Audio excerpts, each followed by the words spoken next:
7.5 FM, the air of success. We are in the 5 o'clock hour, and if it's 5 o'clock, it's hard copy.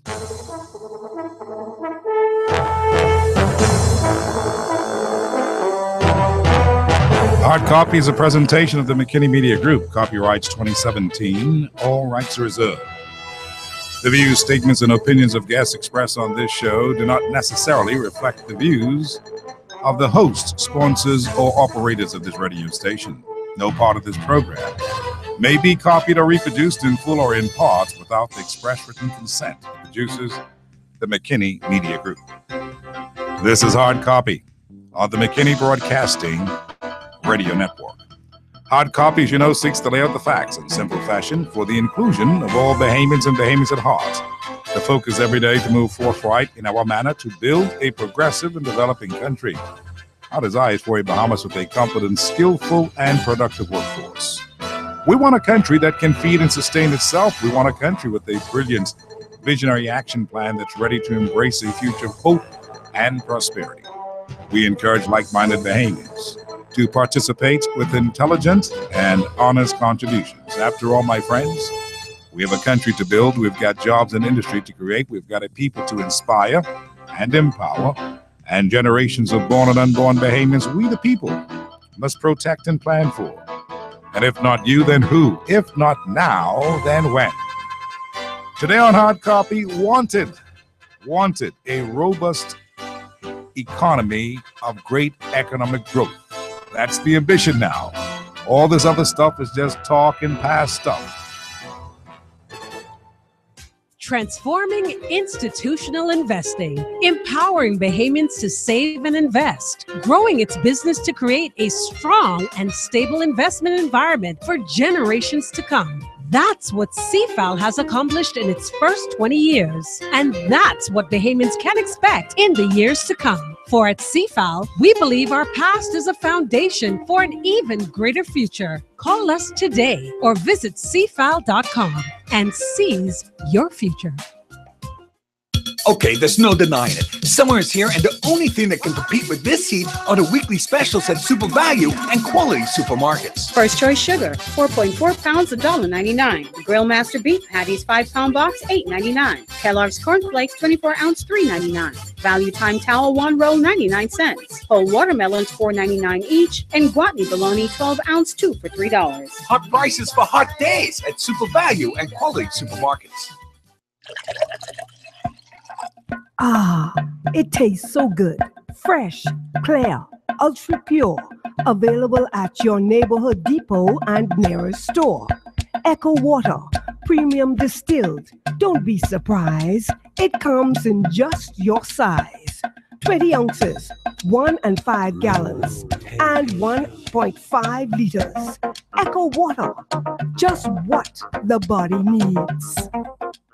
Acres of green space, water features, kiddies pool and playground, walking trails with fruit trees. Sounds good? It's Life at Hills, a gated community with all the amenities, located West Bay Street opposite Old Fort Bay. Inquire now, 362-1214 or 362-1652. Life at Hills. At Ron's Electric Motors, they repair and rewind all major brands of electric motors, including water pumps, generators, and the generator's back end, welding machines, electric lifts, air compressors, battery chargers, and more. They're equipped to handle up to 850 kilowatts and rewind up to 450 horsepower motors. They're conveniently located on the corner of Wolf and Clarence Roads and are open weekdays 8 a.m. to 5 p.m., Saturdays till noon. They offer 24 hours emergency assistance. You can reach them at 242-356-0249. Based on the premise of anything you can do, we can do better in the Bahamas. The Bahamian Fury is 100% Bahamian owned and operated.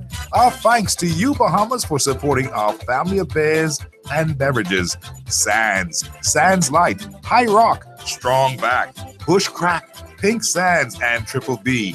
Brewed and bottled here and consumed right here in our Bahamas. Now that's truly Bahamian.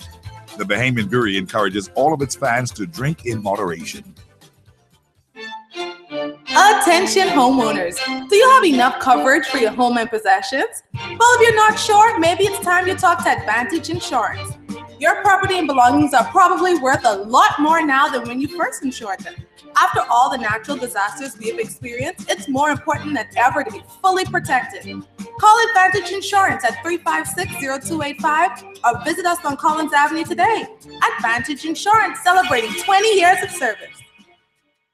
Driving on West Bay in rush hour? Hard. Getting a new car to enjoy the ride? Easy. Carting the kids around after school? Hard. Getting a car to fit them all? Easy. Get an easy auto loan from Commonwealth Bank. Super low rates, fast 24-hour approval, no loan fee, and no payments for 2 months. So come to Commonwealth Bank, and your next car is easy. Commonwealth Bank. Terms and conditions apply.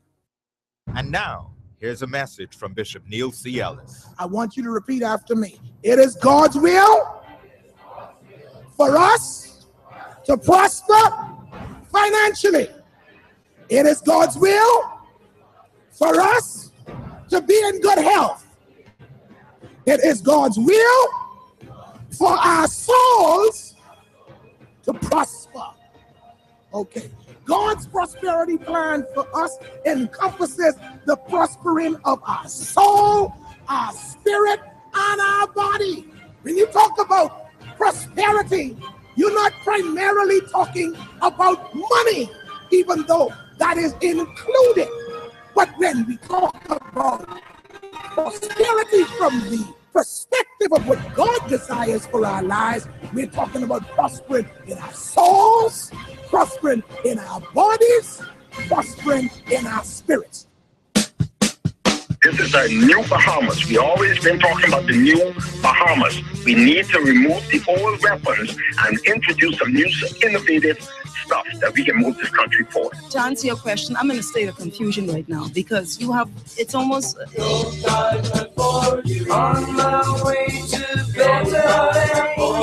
Hey, Steve, how you doing? Very good, very good. I'll make this very, very quick. 3 quick points. Timing, young people, and consultants.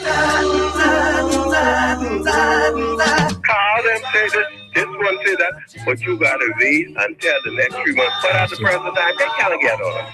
There's a challenge that what the PRP has done over the years was they brought in a lot of young people, and I think it was a massage. And right after the day, they think the Bahamian people are so stupid. This is the 21st century Bahamas. No time for you. Y'all better be working out there on this vacation. This break ain't no plastic break. But I'm talking about the regular MP who are representatives of the people. We ain't for that in the ghetto.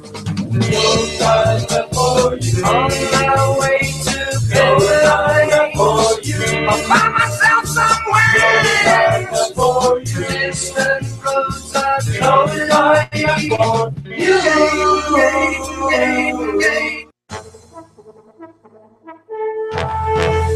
It is Monday, the 17th day in the month of July, 2017, as you battle the congested city streets and drive home traffic. We have isolated showers here this evening, thunderstorms on the horizon, and of course, yes, a line of thunder showers. 81 right now it is, 79 later tonight, and a 30% chance of rain in the forecast. Thank you so much for joining us on the drive home. I'm Steve McKinney. This is Hard Copy. We're brought to you today by CFAL, Cleaner Financial Advisors Limited, the Bank of the Bahamas, the Bank of Solutions, the Show Bistro on Nassau Street, Mount Tabor's Inspiration, Super Value, the All Bahamian Supermarkets, Rocky Farms Nursery on Seabreeze Lane. Water and Sewage Corporation, the Ministry of Tourism, travel the hours this summer. Echo Water, the official water of Hard Copy. Commonwealth Bank for your new debit card, traveling for the summer. We're also brought to you by Cool Tech, the air canoe experts on Tonique Williams Darling Highway. Bahamian Fury and Beverages, Super Wash open 24/7. Advantage Insurance and Brokers, 61 Collins Avenue. Ron's Electric Motors on Clarge and Wolf Road. Executive Printers on Jerome Avenue. The McKinney Media Group Limited for advertisement, public relations, and consultation. And yes, all those others who make it happen every single day. Today, we want to open our telephone lines for you and suggest to you a couple of things. One of them We are looking for a robust economic growth. And that means that perhaps time for all this talk is really over, and it's time to get down to the nitty-gritty. You can call me today with your views and comments at 325-0235 or 6, 325-0242 or 43, and 325-0252 or 53. In the Family Islands, you can call me. Collect, we'll pay for the call on this side. And, of course, you can also text me at 376-9234. And you can follow us on the World Wide Web at peace1075.com. Hard copy YouTube channel is available for you for your looking in. 970 on the cable top box, BTC Flow on the go at 613. You can also get us on TuneIn Radio, iPad, iPhone, and the Android all around the world. And, of course, on the new application, Radio Air. You'll get us there as well. Follow us on Facebook, Hard Copy, and on Twitter, Hard Copy Bahamas. My friends, the truth be told today is that we are in search of getting the economic engines fired up in this country. And there's only one way that's going to happen is if we, the people, focus and concentrate on it. Of course, it's easier to just sit back and talk about all the stuff that has happened, to get caught up in all these things about what the other guys did the last time that they were in office, the previous administration, all the things that they are accused of doing. Those are good topics to talk about and just, have a good old time spinning wheels about them. But we need economic growth.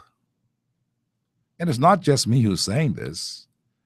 The government is quite cognizant and quite aware that this country needs economic growth right away. Now, it's not an easy thing to happen because there's nothing cooking. There's nothing on the back burners that we can just, turn up the heat and make it cook faster. No.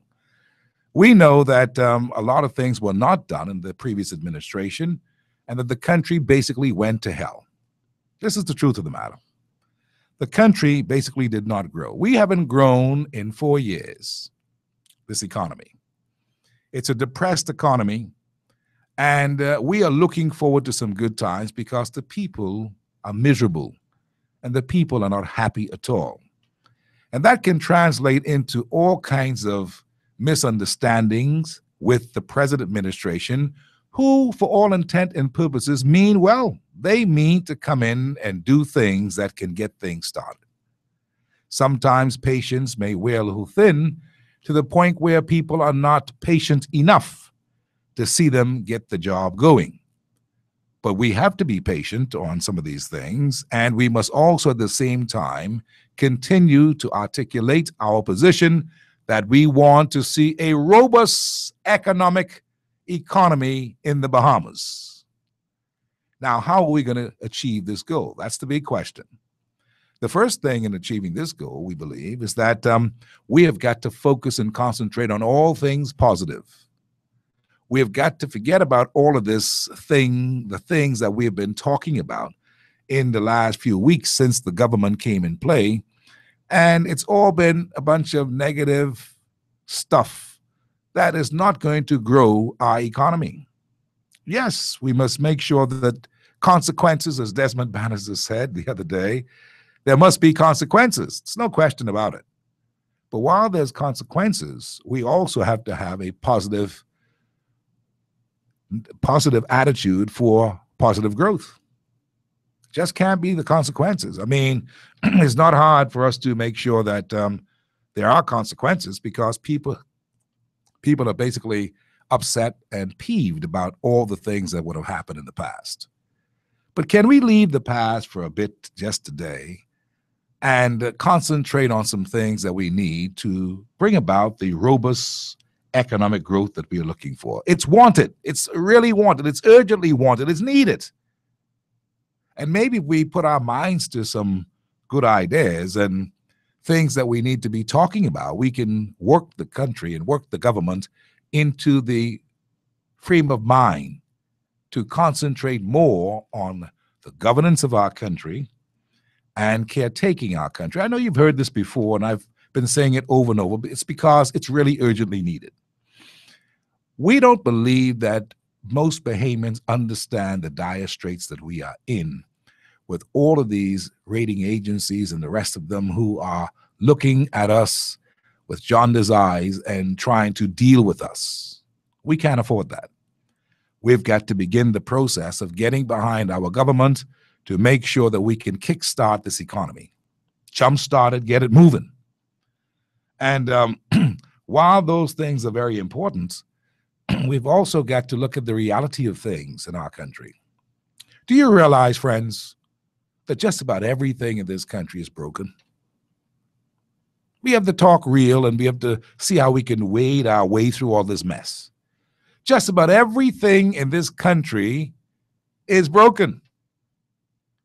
I was just scanning the newspapers today, like you perhaps did, and every story was a story today and for the last few weeks about malfeasance, misconduct, alleged misappropriation, poor management, mismanagement, poor spending, questionable decisions. That's been the narrative.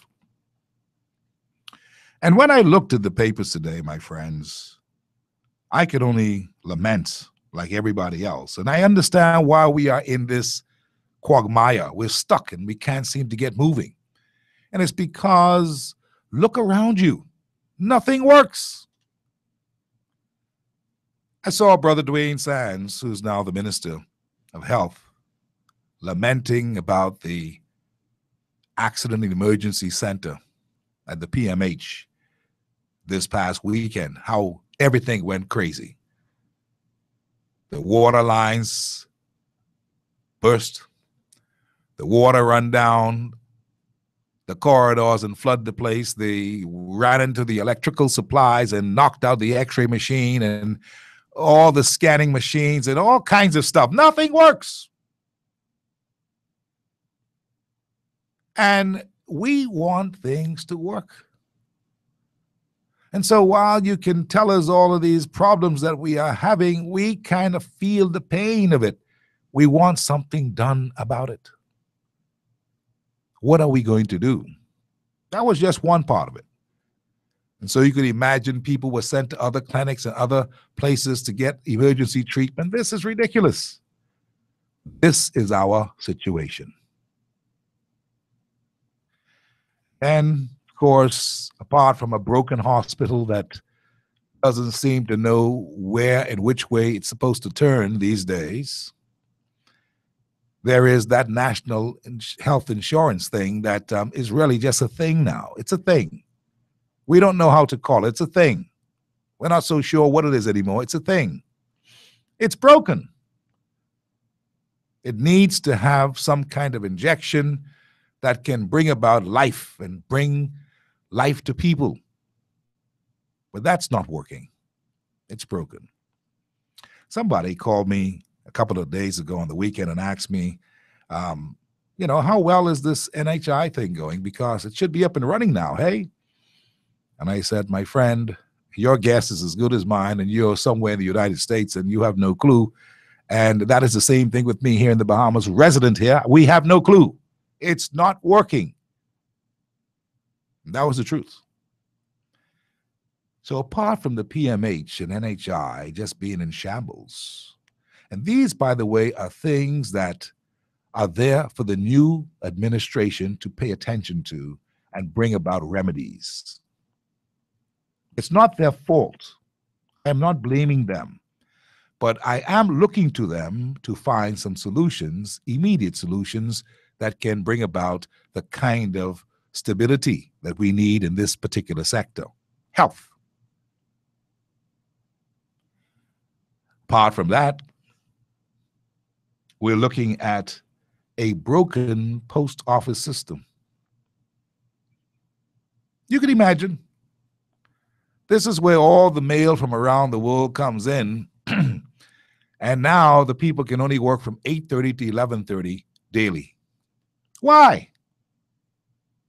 It doesn't work. Nothing works. It's broken. This construction and reconstruction that's going on is fast becoming something that people are not able to cope with. The air condition doesn't work. The people have to go home. See, I bring you these things to show you that we've got work to do. We've got little time to get the work done. And when I say we, I'm talking the collective we the citizens. This really, my friends, is no time for jiving around or trash talking or not trying to help the situation. This is time for us to pull our collective selves together and see how we can make some things come into being.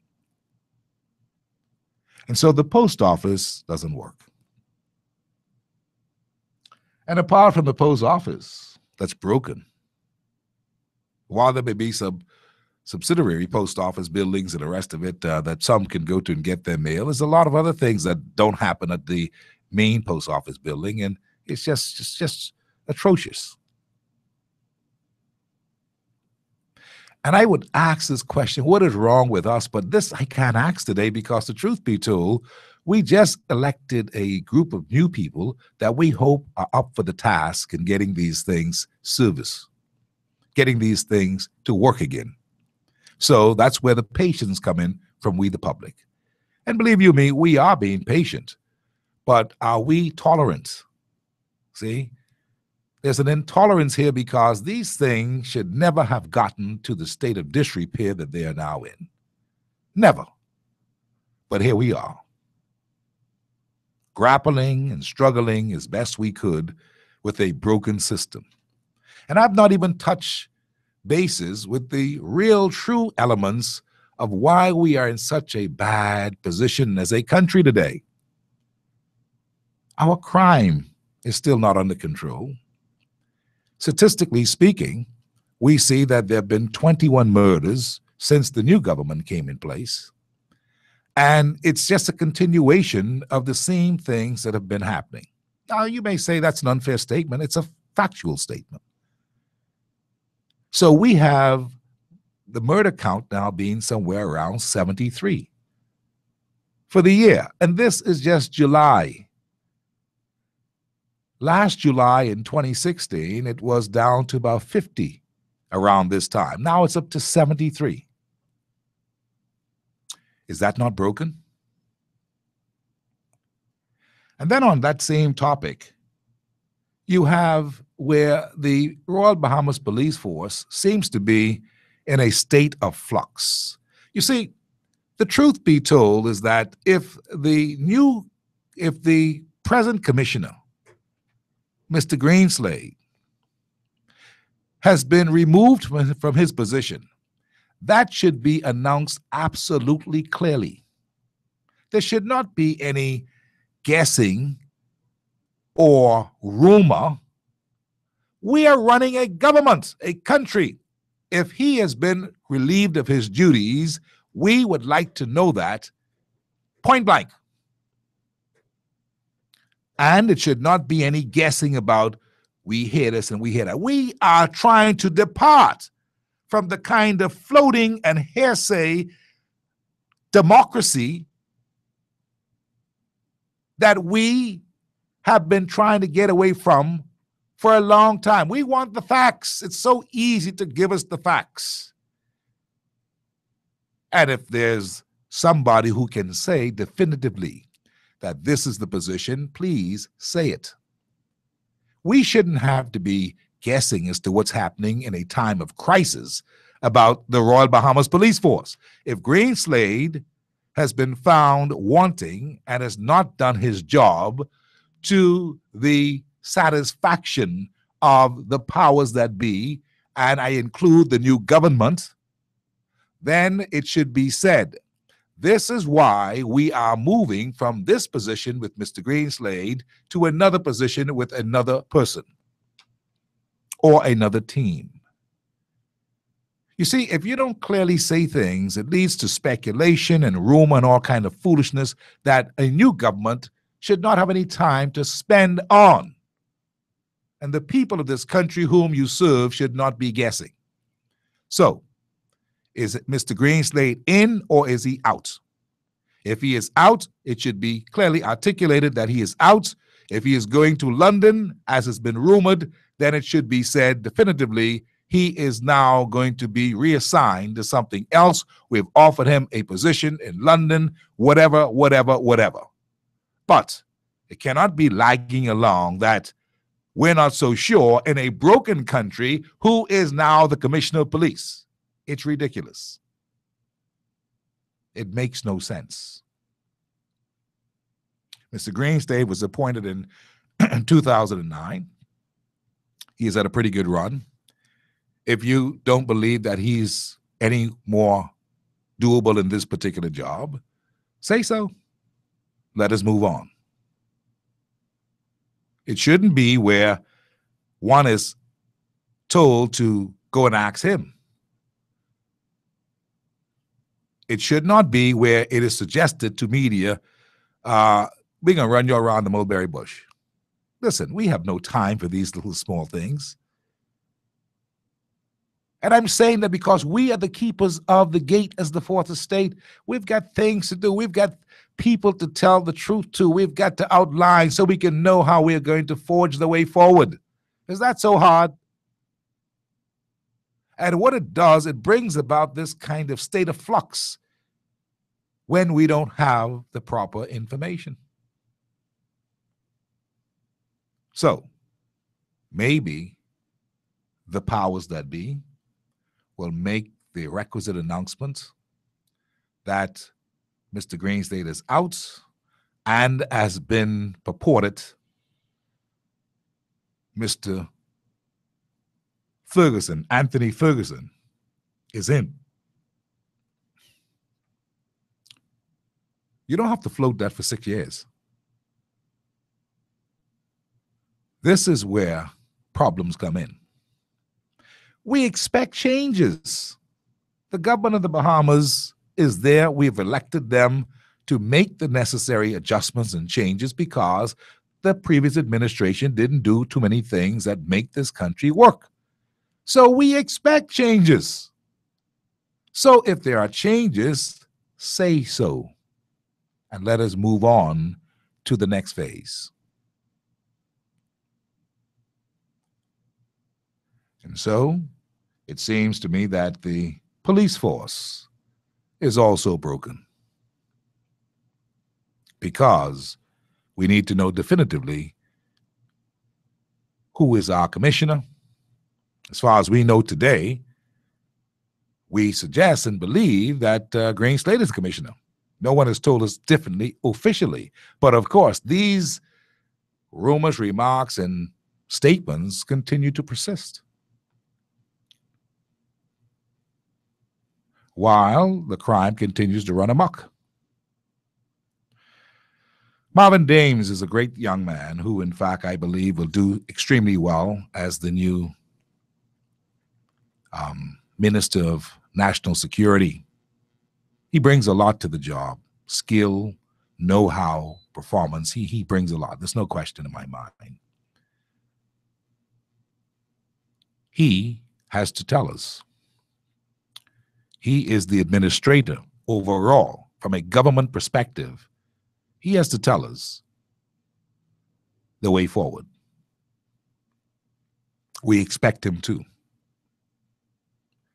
ASAP. We expect him to. Because we know him to be a fair and honest individual. We don't know him to be a jive time fellow. And I've known him all of my life, and I've known him all of his life. He's no jive time fellow. And we expect him to say to us, this is the position. So apart from the police, we've got troubles with a broken country. And you see, this is the bitter part of this pill, because really, while we talk about progress and the way forward and how we want a robust economy, it's not going to happen if, in fact, these things are not nipped in the bud right now and dealt with.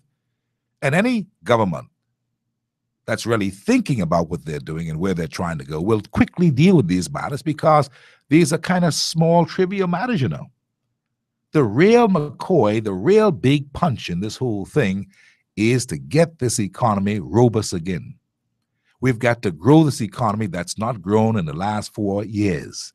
We've got to grow it at least to get it somewhere around between 4 and 7%. Now, that seems very ambitious, all things considered, that, really Moody's and them don't have any high prospects for us and all kinds of other things. But I believe it can happen. I believe that we've got the know-how people in the government right now, and they appear to be sober-minded individuals who seem very honest and ready to try their best. And I'm counting on it, like many Bahamians are counting on it. So, what's the problem?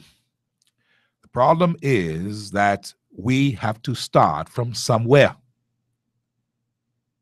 To get an effective economy, one of impact, we've got to start from somewhere. Where do we start from? Do we start from the premise that we are under the gun, under the pressure to grow an economy when nothing much is happening in the economy? How do we do that? There's no magic wand to this thing, but we can begin the process of even deciding that we're going to go and look for some investment. We've got to go searching for some investment. We can also do some things domestically that the government has clearly articulated on this particular score, that they want to make sure that we can raise the requisite revenue. Now, that revenue, we have to speak clearly about it. What does that mean, raising revenue in a place that's so very taxed already? Value-added tax, real property tax, this tax, the next tax.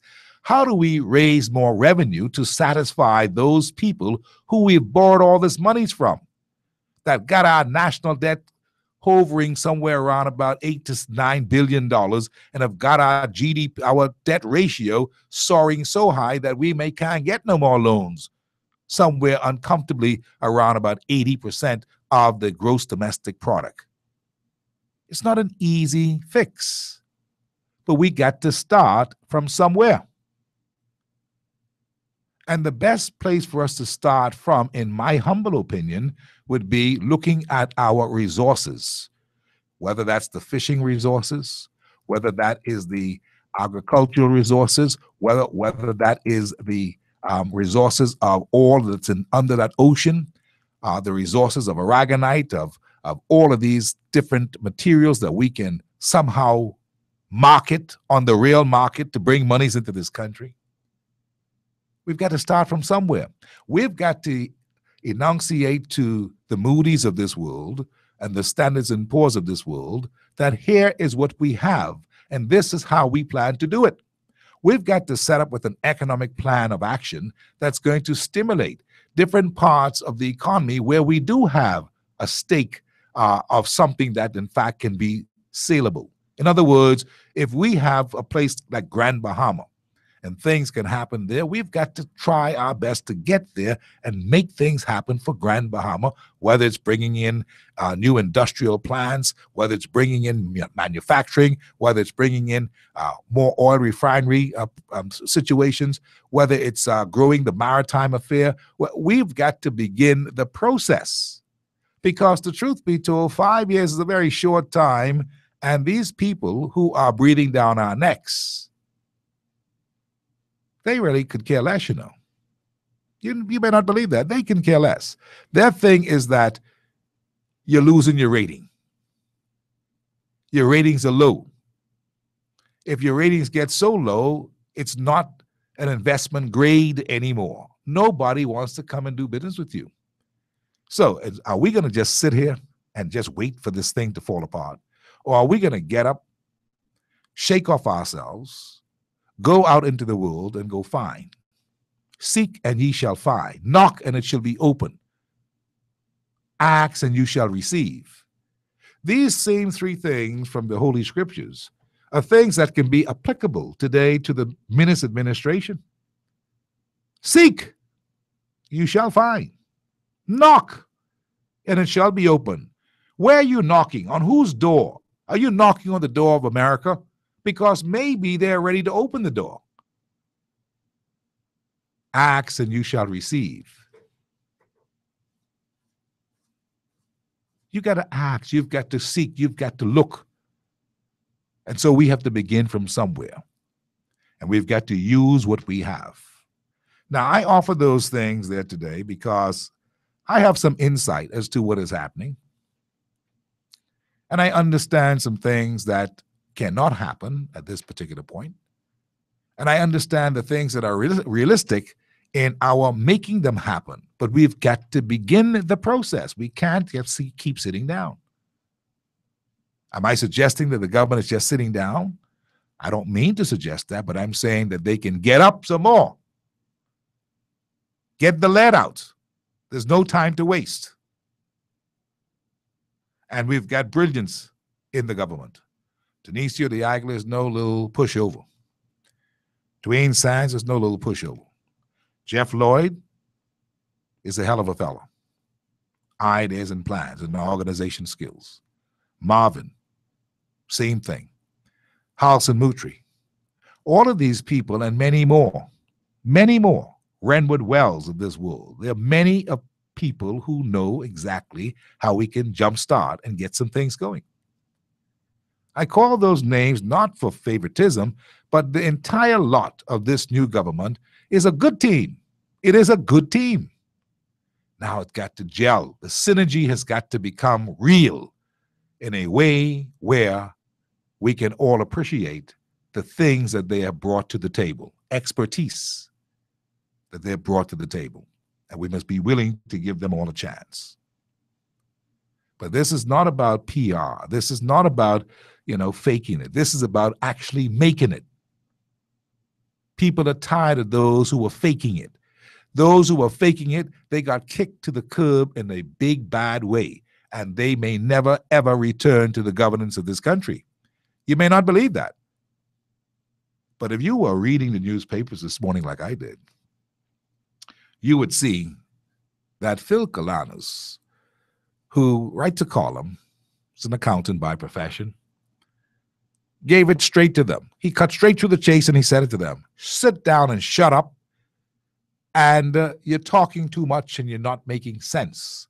And you ought to apologize for all the foolishness that you've done in this country and try to purge yourselves and come back.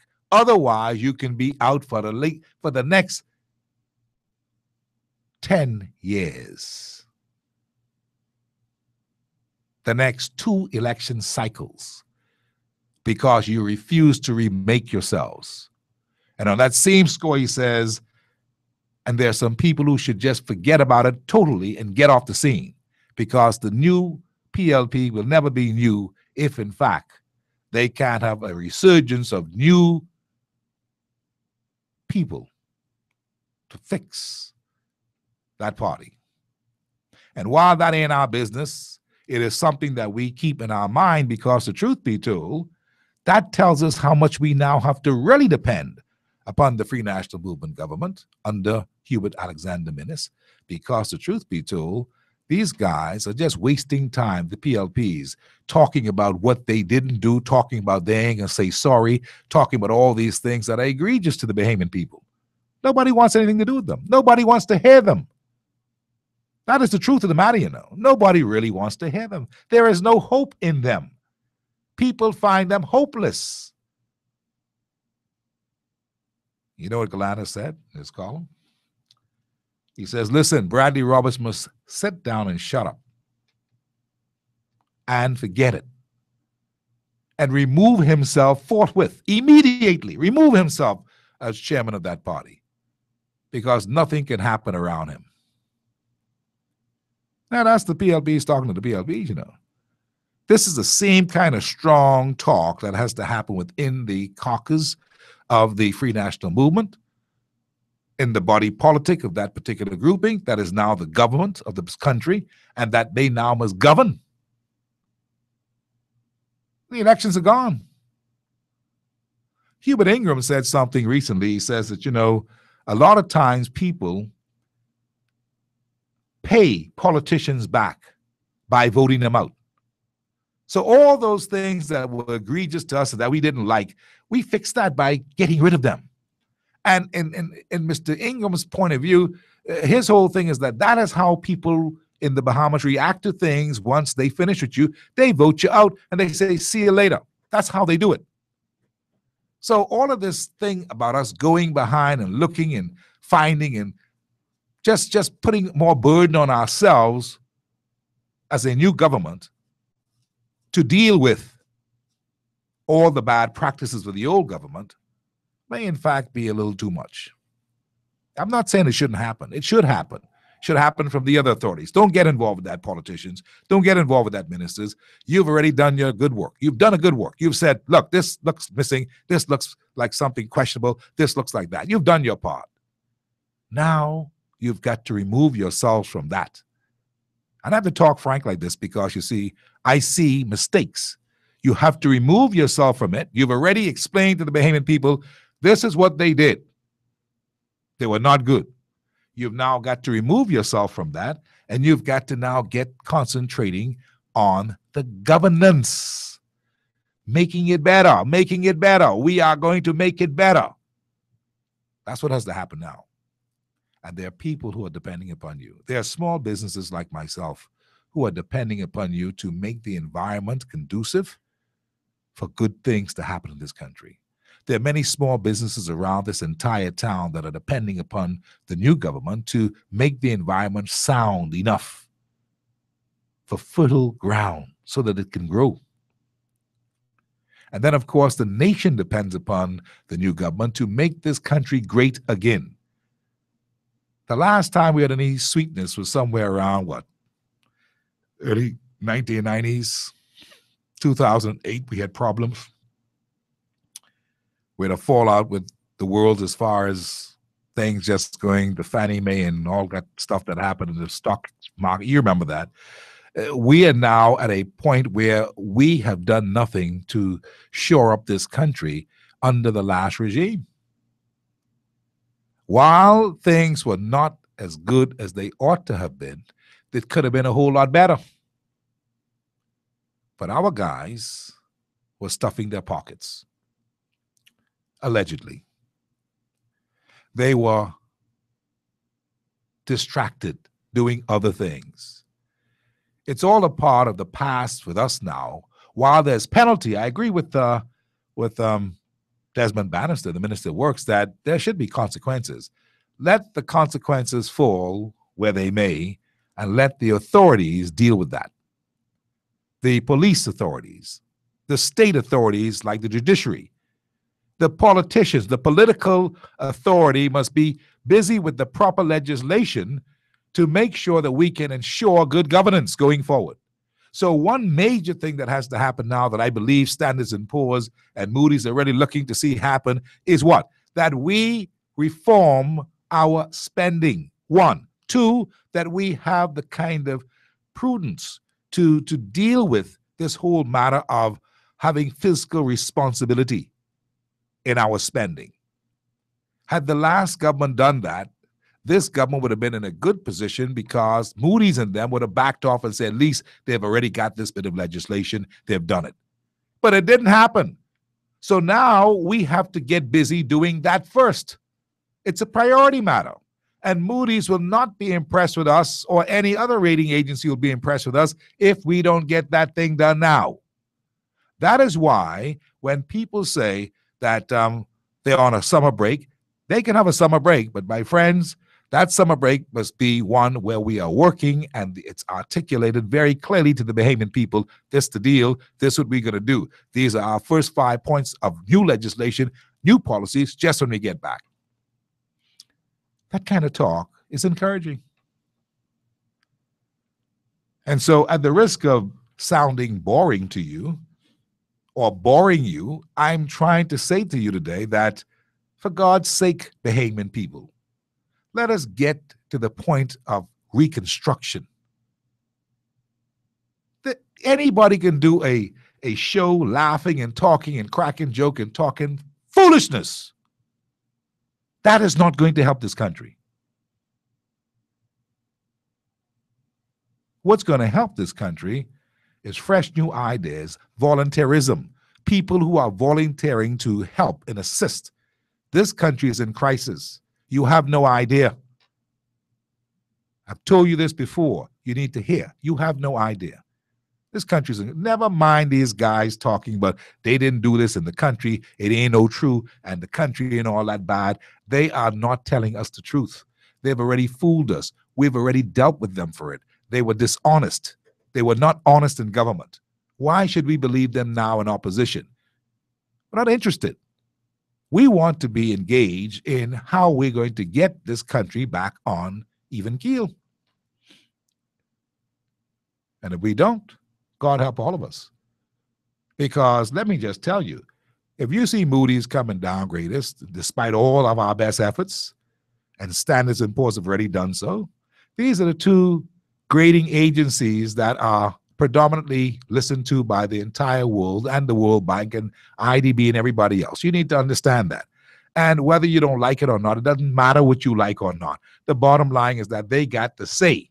They got the gravitas. They've got the power to, in fact, mess you up. And if they mess us up and we get to the point of devaluation, it's over.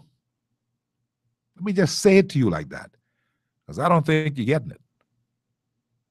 And I don't think that a lot of the new people are getting it because they have got to buckle down and get down to business. We didn't hear enough of what they've done. They were worthless. They were no good. We say that. Run with that. They messed up. They messed up for a lifetime. They hurt the future. Now, what we going to do? Sit there and cry and talk about it every day? No, we've got to grow this economy. That's what I believe. Now, you don't have to agree with me, and it doesn't matter, but I expect you to understand where I'm coming from because I got my heart and soul in this. Now, if you believe that it's all foolishness, you can call me and tell me what your thoughts are. Because what you have to say is very important to me as well. It's very important for the edification of this country. But I expect us to be talking sense at this point. I really do. I expect us to be showing some support at this point. I really do. And while there are many disappointments with the way a lot of things have gone thus far, and all of us are not pleased with a lot of things, it's our best alternative. This is what we have decided. This is what we must now join hands with and help. This is what we have done. So let us go and make it happen. And let the chips fall where they may for the other stuff, for the other consequences. That ain't our business.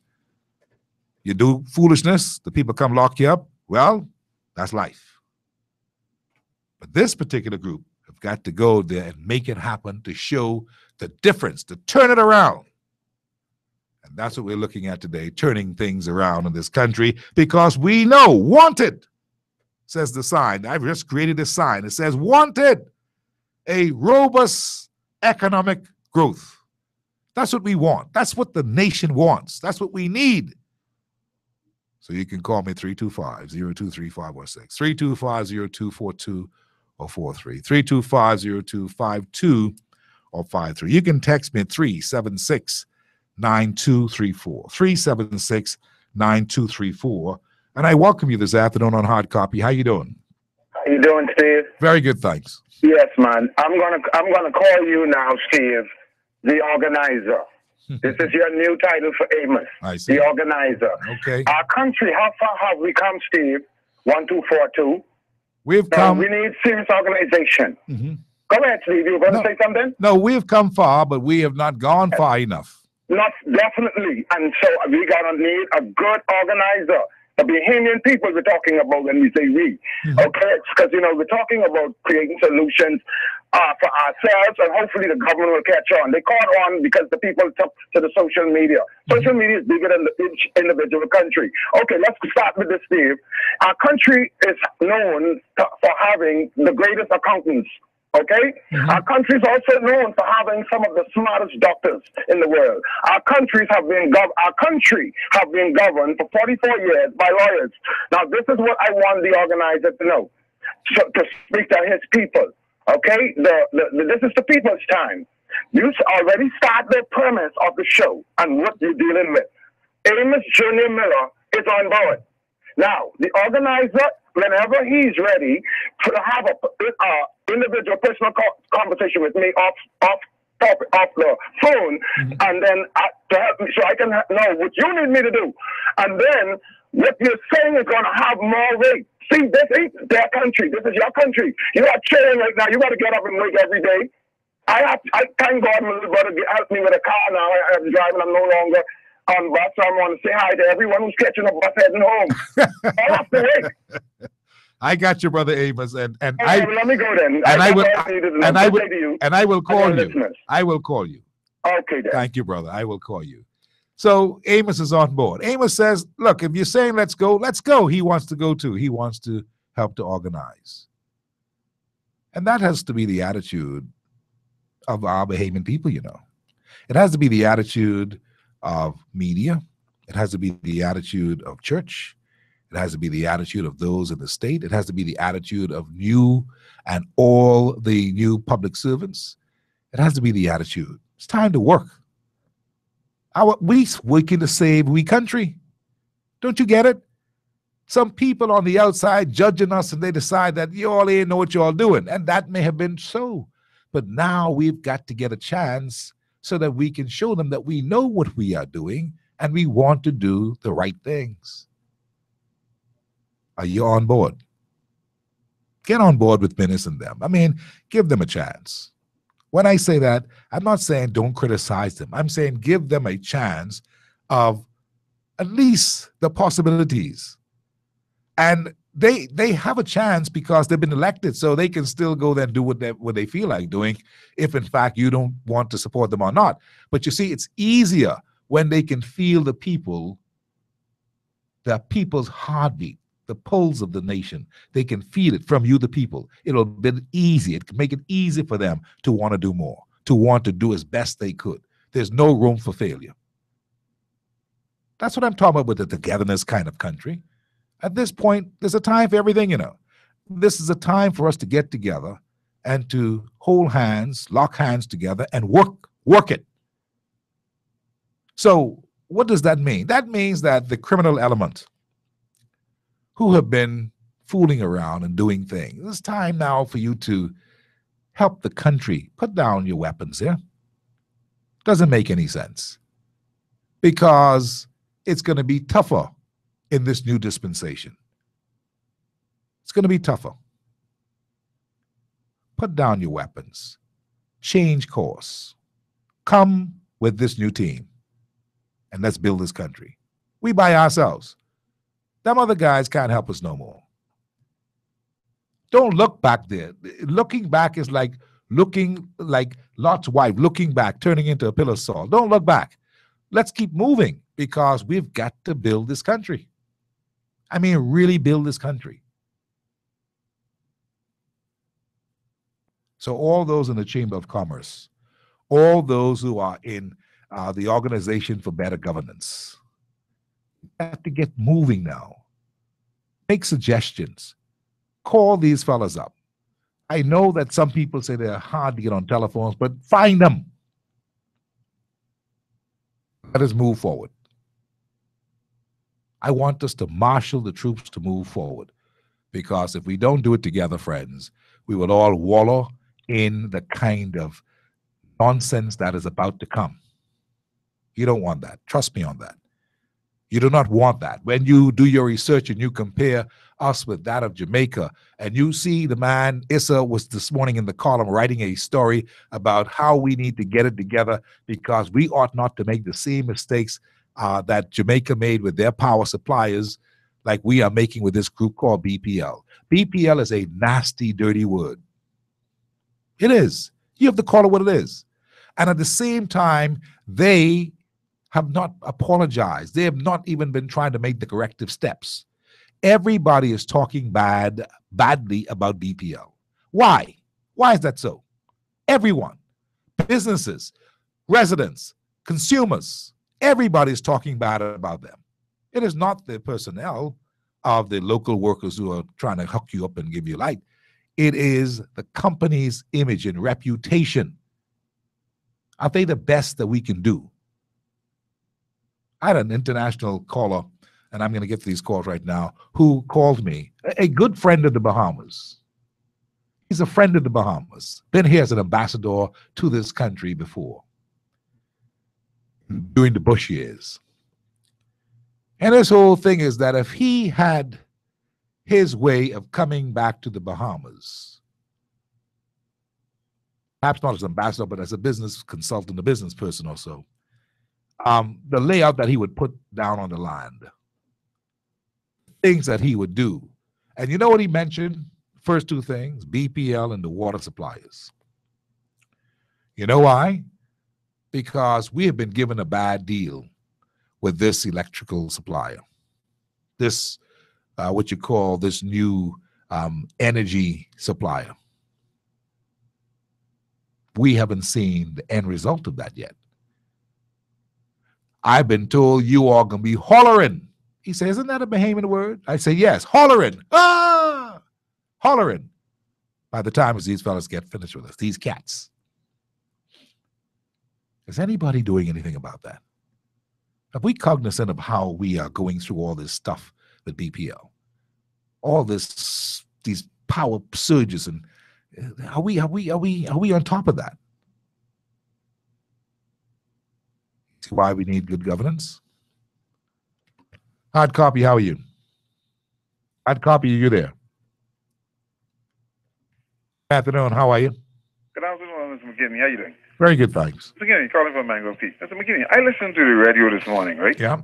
And, I'm on board with helping my country, I will do whatever I could to help my country. I'm running a business in Mangrove Key. Yes. I heard on the radio this morning that the minister said that it's going to take $80 million to run BAMSI annually.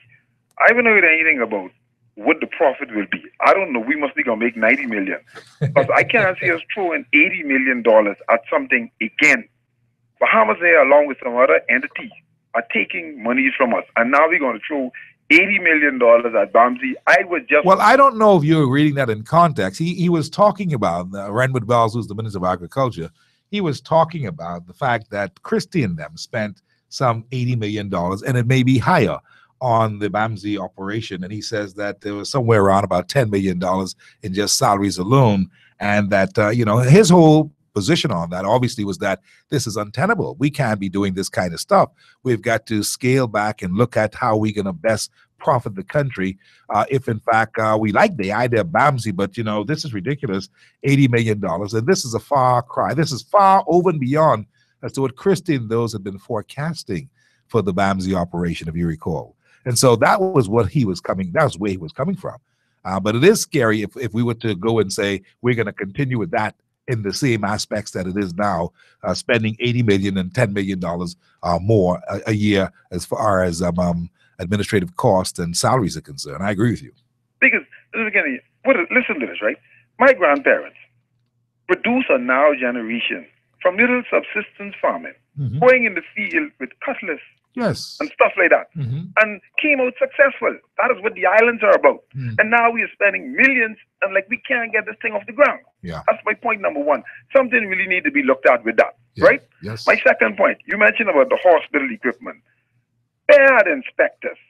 How is it that people can sit around and watch this wolf coming and not notice that something need to be done with the equipment?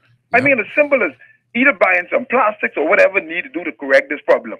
Now the Bahamian people got to go and bleed more monies to fix something that could have been corrected by being proactive. Yes, proactivity. Excuse for this. An excuse don't get us nowhere. Well, that's the whole idea, my friend. That's why we've got to have excuse don't get us nowhere. Definite plans of solutions. And you know what I look at now? My last point, Mr. McKinney, this system that we are in, this system is killing us. We need leaders. We need men. And I'm not throwing stones at no particular person. This system needs to be attacked. We must put this system in place where we could do some things to cause investors to look at us and say, you know something? They have changed. Things are different. We cannot continue with this. Now, as a result of this, some people might get hurt. But in the long run, it will be good for the country. So the first thing needs to happen is from the top, from Rosen Square to Granny Daycare. The system got to change. So we ourselves can appreciate what we're doing and sweep this thing out. Like I heard Trump says something that people might not like. You got to drain in the swamp. Not necessarily moving these people, but the system. When the system come in place, the system would create an avenue that we could do things a little better in our country. I appreciate your call. You and I know that kickbacks in this country is a big thing. Yep. And that need to be dealt with. And it only can be dealt with at the top. So you can read around and do with the little small man and the little things, but the big thing need to be attacked. The monster in the room need to be attacked. And that is the system. Agreed. Appreciate you, man. I appreciate your call. You know, one of the first things that must be declared, without a question, is that we are in the Bahamas and we are ready to do business. It must be declared on all media, from the highest pavilion to the entire world. It can be done with a single touch of a button. You don't have to go and reinvent the wheel. You don't have to go on CNN. You don't have to go on Bloomberg Business, even though these are good places to go. You can sit right here and say the Bahamas is open for business, and we have removed all the corruption from among us. Because it's true, you know, we have. The people voted the corruptors out. They did.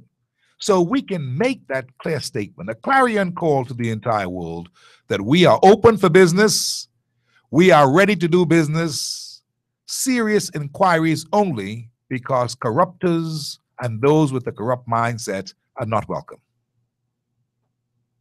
That's how you start, you know. A declaration.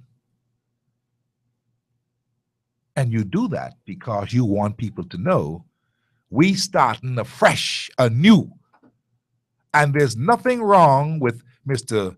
Menace, the Prime Minister, putting together different groupings of counsel and advisors who know about the economy and let them go and deal with these kinds of incoming things.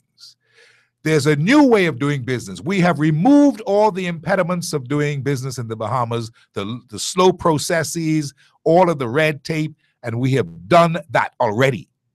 And the ease of doing business is now a welcome thing for the Bahamas because we need you as much as you may need us. That's the kind of talking we got to be doing out there. That's the kind of advertisement that we've got to be saying.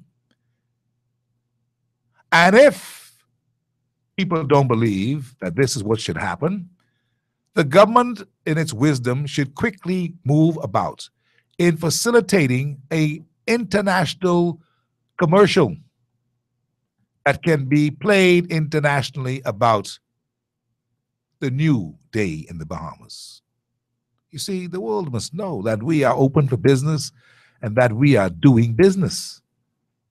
It's not a secret. We want the world to know it.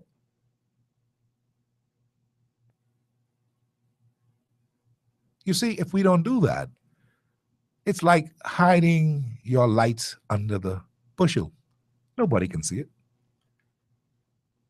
We have a new government that is ready to do business with the world. And we will spread into different sectors of different things in manufacturing, in light manufacturing, in farming, in all the areas that you believe that we believe that we need to be getting into. We need to send a clarion call that we are open for business. And then we begin the scrutiny as to who these people are coming in to try to get business in the Bahamas. When Moody's and them see that kind of stuff, they know that, well, these fellas, them seem like they're serious. Sometimes actions speak louder than words. I'm sorry. I'm from the old school. Action speak louder than words. You got to do some things. Mustn't sit back and clamor. A friend of mine told me years ago, buddy, if you getting whipped and beaten and punched all side your head and you inside the closet and it happened in the closet and nobody know, that's your business. You're going to get body slammed right in that closet. You got to run out on the road and say, they beating me, so that somebody could come to your rescue. Same principle. Don't hide your light under the bushel. Get out there and shine that light. This is a new place. It's clean. All this rain we've been having, this place just clean. We ready. We are potent for growth. But we got to be the ones, the purveyors of saying it. I'm here to motivate you today because I want to see something happen in this town. This has been one dead place for the last couple of years. Good. Nothing has happened for this country. Nothing has happened for its people. And there are many people outside there in the international waters just looking at us and saying, boy, when y'all can say, help, when y'all can say, come. Can't be quiet. But you have to do some things for us. You've got to forget them fellas who held us in bondage. Forget them. Let the system deal with them. They are now victims of the system. The consequences that Desmond Bannister talked about, they will happen through the system. The system of policing, the system of law enforcement, the system of the judiciary. That's where that is now. That is not the politician business. That is not the legislator's business. Let's make that clear. Let's separate it. This is governance time. Hard copy, how are you? Good evening, Mr. McGinney. Good evening, sir. Yeah, reconciling. I am still waiting for the excitement that I felt during the election of May 10th to transcend and see some real excitement, but the doldrums hangs on, my brother McGinney. I still feel the doldrums so bad that, matter of fact, the doldrums has increased. Well, so what I'm looking for is you hit the nail on the head a minute ago. Go and let them know that we are here, that we open for business. Go to bring in some investors. When Prime Minister Ingram came in 92, he went to the Far East, isn't that right? Yes, sir. And he went from all over the world. People say, man, this man gone crazy. And, Ingram saw the benefits of what he did after a couple of years. And they began to, remember, after he came in, things was kind of dead. But he didn't just sit there and let things work themselves out. That's right. He was proactive in attracting some new investment to the Bahamas. Indeed. That's what is needed right now. And the new Bahamas, investment, new blood. The Bahamas has lots of friends. The Bahamas have lots of people who would love to be here. We need to know what it is that we have. I don't think that we realize what we have. Of course, and you got to go there and invite them in. If you don't invite them in, you playing cute, well, you will lose it. They're not going to be hanging around forever. No, sir. Other people out there hanging on trying to get them also. So you get to attract them. Now, I heard some disturbing news that over 100 persons who worked in tourism in the international offices was laid off. You aware of that? I haven't heard that they were laid off, but I do know that there's an intention to cut the cost of all of these different, or cut the operations, I should say, of all these different foreign ministries, these foreign missions that you call them, not necessarily in foreign affairs, but necessarily in the tourism sector. And that may be so because when you take a stock and see if these markets have been bringing anything in, the answer really is blatant before our eyes. The answer is no. The answer is that a lot of things have not happened from the markets that we were looking for them to happen in Chicago, Atlanta. They say merge New York with Washington and all of that. We must now be able to consolidate certain things and hope for a better result, because it's not an idea of just trying to hurt people and losing jobs. It's an idea I hope it's not that. No, it's not that at all. No, sir. No, that's not the idea. No. The Inicio de Aguilar is a businessman. The Inicio de Aguilar is a businessman. He understands these things. The same way I was feeling, say, 6 months ago. Matter of fact, the same way and voice I'm feeling now. Well, listen, I believe nothing fetching my spirit. I understand. New energy. Yeah. Well, why do you think that I'm making this clarion call today? Because I'm aware. See, there are a lot of things that come to my desk. There are a lot of things that come to my attention. People bend my ear with all kinds of things and all kinds of situations. There are many things that I know that I'm burdened with. You see me sitting here talking today. And that is because I know that the hopelessness is beginning to set in because people don't see where we're going. And that's why I'm saying I'm trying to, kind of generating the kind of energy for the government to understand you got to go and do. You just action. You need action. Brother Words McKinney, words are just what they are. in my You mind. need And I action. agree, we need that action. This new government has already started to make some of the same mistakes the PLP made when they came in. Well, you must warn them not to make them mistakes. And I am warning them that they must cease and desist from making those same mistakes. And let me tell you case in point. The PLP came in with the numbers referendum or whatever they call it. And the people voted no. And they went and did what they wanted to do to pacify their friends, number boys. All right? Half of them came in the campaign that they would help the small man do some things over the hill to cause the small man to, be empowered economically. Small businesses doing things in the inner city, repealing what, and all these things. They came in at Jump Street and say they changed that. They would kick against it. Mr. McKinney, that's not something to take lightly. That is something. See, why I said it's not something like if you did it for the well-to-do people and they benefit from certain, concessions in the budget, in the new budget. How come the people, the small people who voted you in, were kicked against the curb? That people don't take kindly to that kind of treatment, Mr. McKinney. Very true. And we say that the government must reestablish, redefine itself, categorize things in the right categories, put everything in the right context, get some fiscal management going on. I see the people still driving the government cars all through the weekend, all over the weekend, some driving slippers, some speeding up and down. Some people who look like Hully Gully driving the government car. How is that, Mr. McKinney? They need to get this fiscal. We say we ain't into no talk. We voted the PLP out because they were doing a bunch of foolishness and they was not in for the people. And we were not in no love affair with the F&M. That's why I am not a member of no political party. PLP, F&M, or DNA, never with me. I vote. I'm a Bahamian. I vote according to what I see fit at the time. That's why I supported them. But I am, Mr. McKinney, let's pray for these fellas. Have a good day. I appreciate your call, reconciler. I know you mean well and you want to see this country move. We all want to see the country move, and that's why I've placed an advertisement in your thinking today. My advertisement that I've placed in your thinking is this: wanted, a robust economic growth for this economy. That's what's wanted.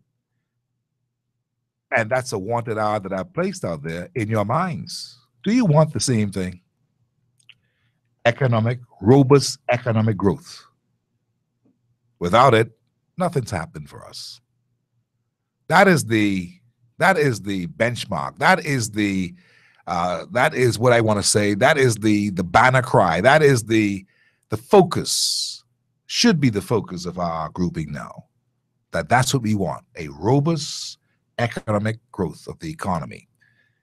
All of this thing about what the past has been, what has happened in the past, while it's important that we have records of it, it is not the position, in my view, in my humble view, of this new legislative agenda to be so embroiled and entrapped with looking at those problems. That ain't their job. We ain't elect you for that. We want this economy to grow. We elect you for that. The other stuff, as I said, let the state deal with it.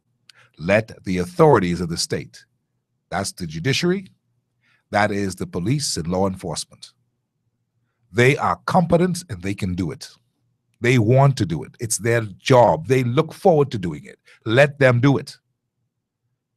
But for the legislature and the executive, we want to see the focus on what we're going to do going forward. And that includes making sure we can neutralize all the loopholes in immigration, making sure that we can neutralize all the problems in crime, That's the responsibility of the legislators. That's why you go there and you fix the legislation to be that in tandem with what the people are looking and expecting.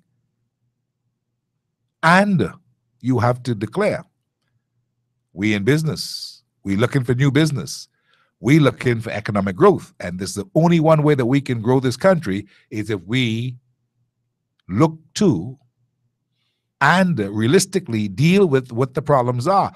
We cannot make it without the foreign direct investment.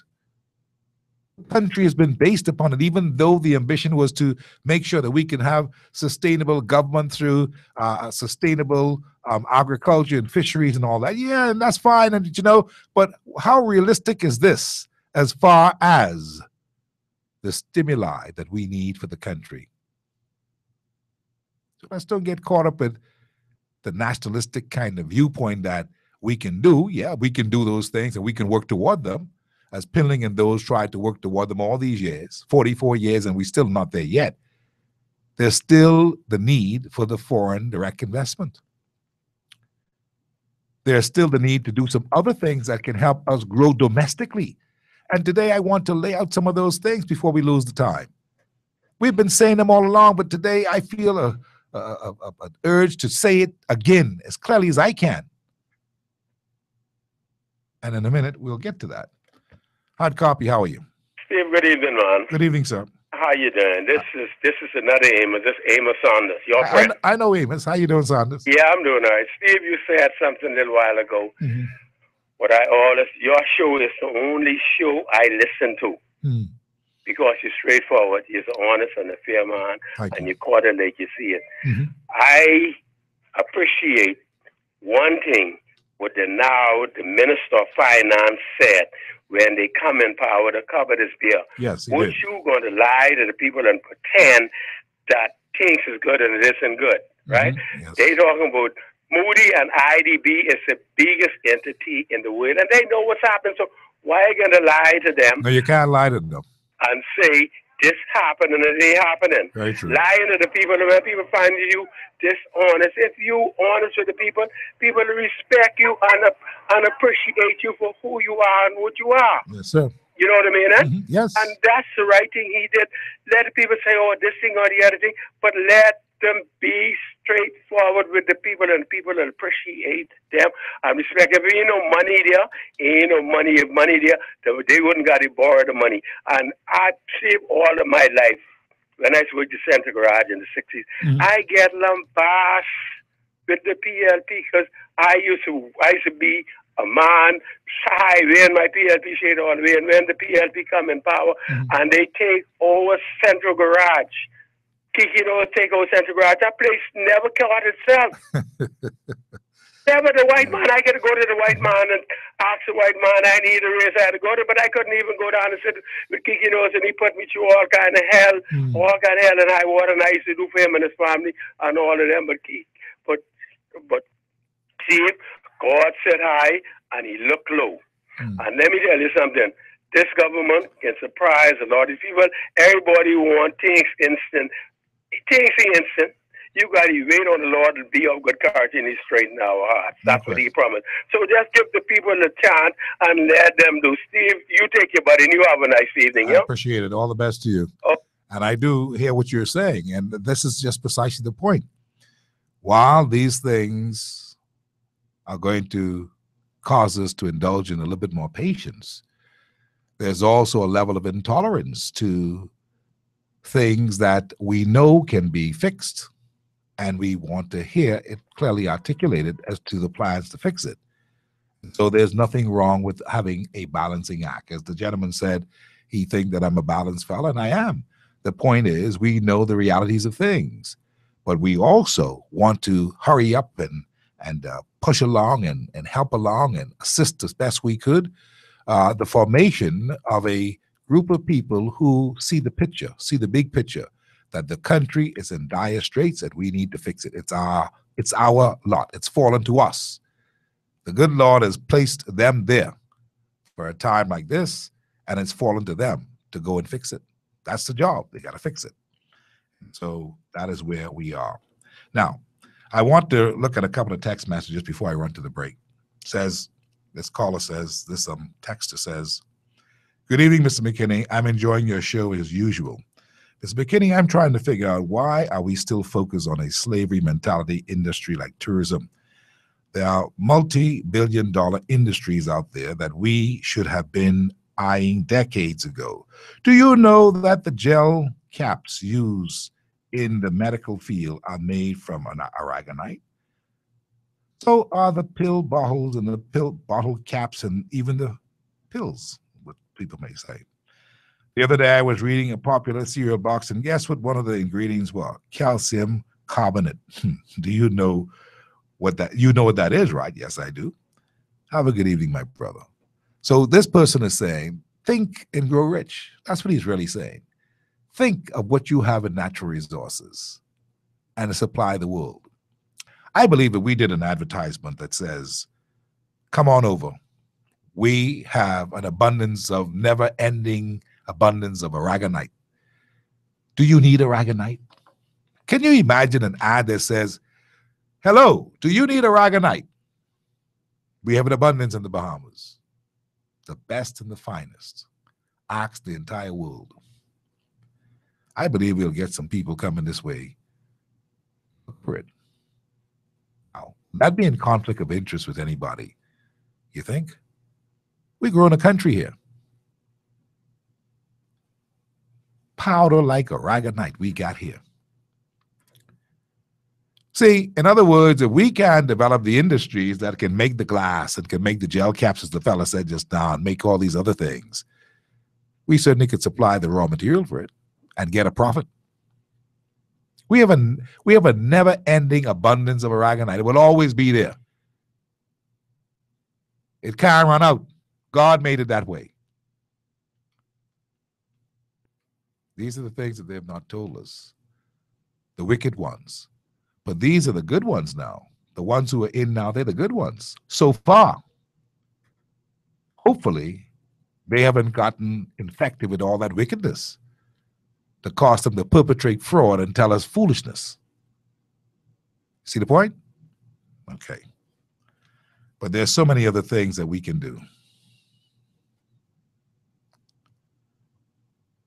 Steve, are you aware that there are a few states in the U.S.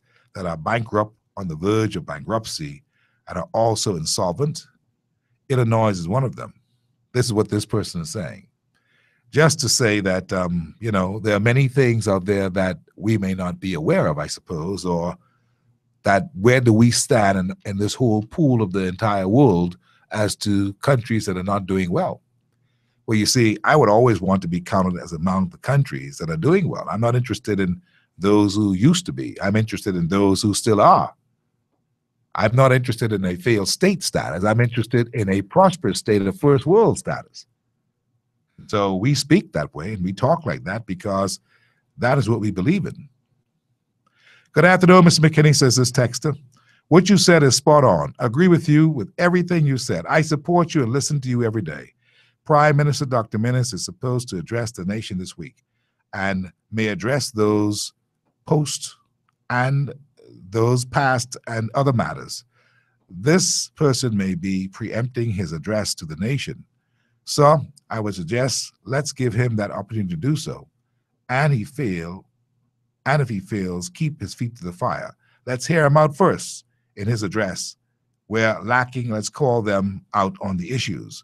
Well, my address today is certainly not to preempt the nation's chief executive, who I highly respect, Dr. Hubert Minnis. He's the prime minister. This is in no way, this is in keeping with the way that I've been looking at the situation and looking at things that we can do to help this country continue to go and to grow. So that's in no way trying to preempt his address about many things that I hope that he would be talking about. And once he talks about those things, hey, that will be just it. That'll be the convincing thing for me and everybody else, I suppose. But certainly we look forward to whenever that happens. And this is in no way an attempt to preempt or to minimize or anything. This is what we do on talk radio on a daily basis. We talk about things that are important for the natural growth and the development of this country. So there you have it. Now, some other things here that I've got to talk about, and before I go to the break, Steve, do you remember when Jamaica had that big slogan, "Come back to Jamaica"? That's what this person says. This person says we need to do that. On that score, there's a beautiful slogan that we've had in the area of tourism. And I believe that in the last few years of tourism, there's been all kinds of things to try to grow tourism. And so we've come up with all kinds of new ideas in the international market with tourism. But there's nothing that will ever beat this slogan. It's better in the Bahamas. It is just ours. Nothing can beat that slogan. Nothing.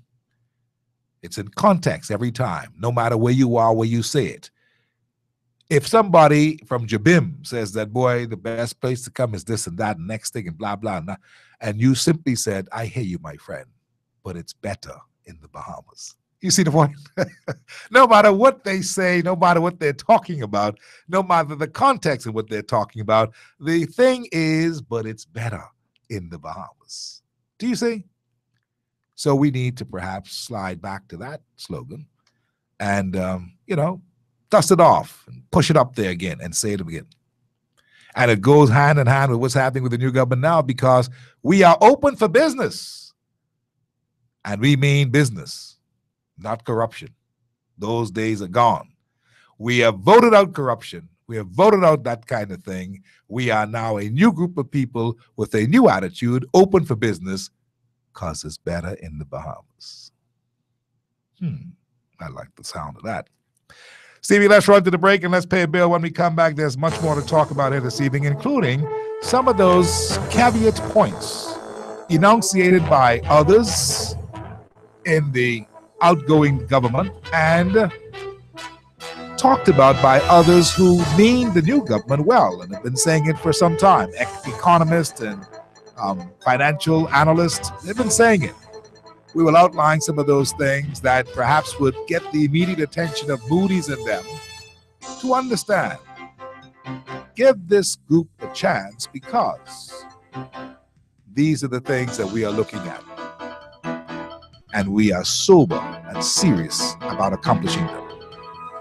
This is Hard Copy, 325-0235 or 6, 325-0242 or 43. 325-0252 or 53. And Grand Bahama, I'm listening to you. What's happening over there in Grand Bahama? Are you guys really going to get the Aulukai up and running again? Is this just rumor, or are you hearing some stuff on the ground that you can put your teeth into and you know it's going to happen? What's happening in Grand Bahama? I want to hear from you today. This is Hard Copy.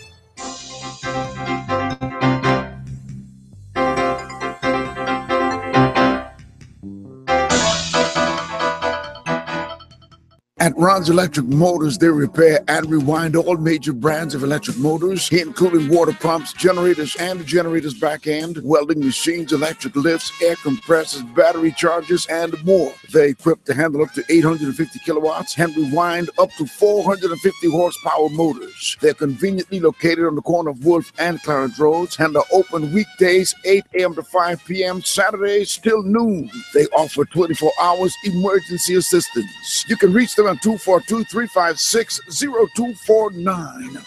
The best choice I've ever made is when I came back to the Water and Sewage Corporation. It felt like the more I shower, the more I wanted to shower. I felt like I was on top of a mountain and the pure water of the sky just flowing on your body. The Water and Sewage Corporation's offer of 50% off sign-up services is back for residents in New Providence and the Family Islands. Offer valid for a limited time only. Some restrictions may apply. Sign up today. The Water and Sewage Corporation. Committed to growth, committed to quality. Be sure to stay cool all year round, especially when those hot summer months roll in. Keep cool with Cool Tech. Located at Tony Williams Darling Highway, Cool Tech is your affordable #1 air conditioning center. They install and service everything they sell. That means prompt, reliable service 24/7. Cool Tech, the only way to stay cool with guarantee. Call Cool Tech now at 341-5665. Listen up, Bahamas. Grow green to breathe clean. And Rocky Farms Nursery is the best place to start. They are your everything you are looking for store, new and improved. bigger and better with varieties gone to bed. Soils, poinsettias, indoor and outdoor plants, fertilizers of every type, swordgrass, and the like. It's all at Rocky Farms Nursery on Seabreeze Lane. Go visit them today and behold. Call them at 324-1239. Fax them at 364-8113 or send them an email at rockyfarms@patelnet.ds. Rocky Farms Nursery. Driving on West Bay in rush hour? Hard. Getting a new car to enjoy the ride? Easy. Carting the kids around after school? Hard. Getting a car to fit them all? Easy. Get an easy auto loan from Commonwealth Bank. Super low rates, fast 24-hour approval, no loan fee, and no payments for 2 months. So come to Commonwealth Bank, and your next car is easy. Commonwealth Bank. Terms and conditions apply. If it moves, chances are Advantage Insurance can insure it. We offer a variety of coverage options for cars, SUVs, trucks, scooters, boats, and more. Our comprehensive auto insurance policy covers loss or damage due to collision, theft, fire, flood, or hurricane. Third-party coverage is also available. Call Advantage Insurance at 356-0285 or visit us on Collins Avenue today. Advantage Insurance, celebrating 20 years. Transforming institutional investing, empowering Bahamians to save and invest, growing its business to create a strong and stable investment environment for generations to come. That's what CFAL has accomplished in its first 20 years, and that's what Bahamians can expect in the years to come. For at CFAL, we believe our past is the foundation for an even greater future. Call us today or visit cfal.com and seize your future. Let's go! Hey! Remember when Granny said by save some for a rainy day? Living for paycheck to paycheck, you live in the worst way.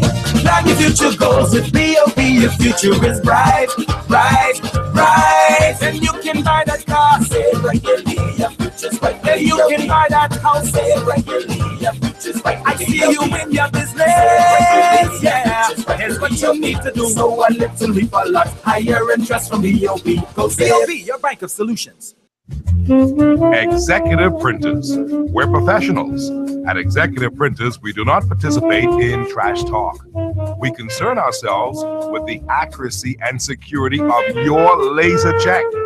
That is why we put 15 securities on your laser checks. This is not trash. This is fact. It makes fraud almost impossible. Call us today at Executive Printers at 393-5011 or email us at sales@epbahamas.com. That's sales@epbahamas.com. Executive Printers. Laser checks. We do them right.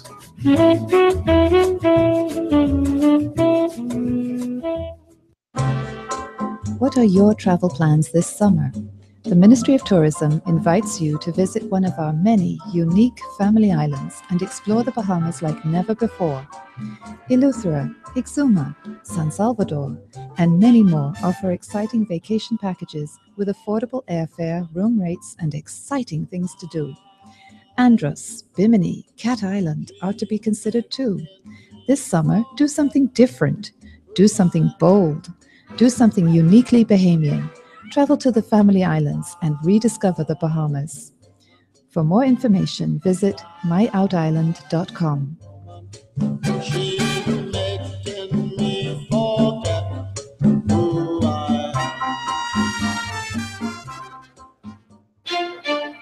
If it moves, chances are Advantage Insurance can insure it. We offer a variety of coverage options for cars, SUVs, trucks, scooters, boats, and more. Our comprehensive auto insurance policy covers loss or damage due to collision, theft, fire, flood, or hurricane. Third-party coverage is also available. Call Advantage Insurance at 356-0285 or visit us on Collins Avenue today. Advantage Insurance, celebrating 20 years. Hi all, Steve McKinney here to remind you that you don't have to spend big bucks to advertise or promote your products, services, or business. Call the McKinney Media Group Limited today and let the professionals fix you up a package, affordable and effective and guaranteed to grow your business. Advertise like the big boys at a fraction of the cost. Call the McKinney Media Group at 325-0235 or 325-0236. The McKinney Media Group, number 17 Gibbs Lane, Fort Charlotte. We make it our business to help you achieve success in your business. Do you feel trapped and unable to move because of debt? Are you trying to meet your monthly obligations but still falling behind? Then what you need is a fresh start. BOB's Fresh Start Debt Consolidation Loan will combine your existing debts into one easy monthly payment, restoring your financial freedom and getting you back on track with a built-in savings plan. Talk to us today about your BOB Fresh Start Debt Consolidation Loan. BOB, your bank of solutions. If the FNM does not do anything within 2 years, I want you to pay close attention what might happen within that party itself. Give me something that will take my spirits higher. Because the young men in there who went in there, I think they went in there to do business, and they went in there to like the fresh farming lovers. And when the Bahamian people start really rallying up and expecting things to happen, those young men gonna come to the forefront, and we don't want to see a repeat of the FNM in government would be so when they was in opposition. This place is for Bahamians. It is the Bahamians' time, not the people's time. Let's see if Mr. Ingram may be on target with one point. He may be on target, that is very important because of the numbers that are, or my government don't get giddy on target in that regard. What happens if they get giddy? Well, if they get giddy, Mr. McKinney, you know when you put water in a balloon, you put water in a balloon and you stick the balloon with a pin? Yeah. That's exactly what will happen, Mr. McKinney. Give me something that stand the test of time. Give me something that's deep. Give me something that I know my heart can feel. I want you beside me. Oh, give me something. This is Hard Copy Live on this Monday afternoon. Bleaky and rainy on the outside. But the question is that wanted robust economic growth for the Bahamas. And we're about to get that, I do believe, with a little planning, a little forward thinking. We could perhaps shock a lot of people that we are ready to do this thing in a big way. As I said earlier in the show today, all that other stuff, that's a matter of investigations and police work and judiciary, leave that be. There will be consequences. Yes, I agree with Bannister. The minister works, but let them deal with that, and let the government and the legislators deal with, the executives and the legislators deal with the way forward, with the new policy changes and the kind of new legislation that they will bring to the office of governance in our country, and people are looking forward to it. These are great times. It may look rough and tumble right now, but I'm optimistic, and I want you to share in that optimism. I'm optimistic that things are going to get better because they have to. It is no other way to go except they get better. And some people like to say, well, you know, it'll get better before it get worse before it get better. That's a matter of thinking. That's a matter of your state of mind. As far as I'm concerned, we are on a fast track to get better because it's an immediate thing that has to happen now. It's the urgency of now. And so the beginning of that is to get out there and advertise that this is what we are, this is who we are, and this is what we mean. We mean business. And that is the bottom line. So who is saying stuff to me today? This person said, I hope we copyright our slogan before we hear Cuba saying it's better in the Bahamas. But anyway, that's a different story. And that is copywritten, by the way. This person says, I don't understand this anyway. I'll get back to that in just a minute. Let me run to the telephone lines and pick up a call or two. Good afternoon. How you doing? Welcome to Hot Copy today. Steve. Yes, sir. How you doing, sir? Hi, good, sir. Hello. I'm fine. How are you? Yeah, I'm doing okay. Yeah, Steve, I hear some of these people calling in and talking about the government ain't doing this and Mr. McKinney, the government only been in power 2 months. Yeah. They got to give them time to clean up the mess with in this country. And I mean, Mr. McKinney, you could see through Mr. Minister them that they mean good.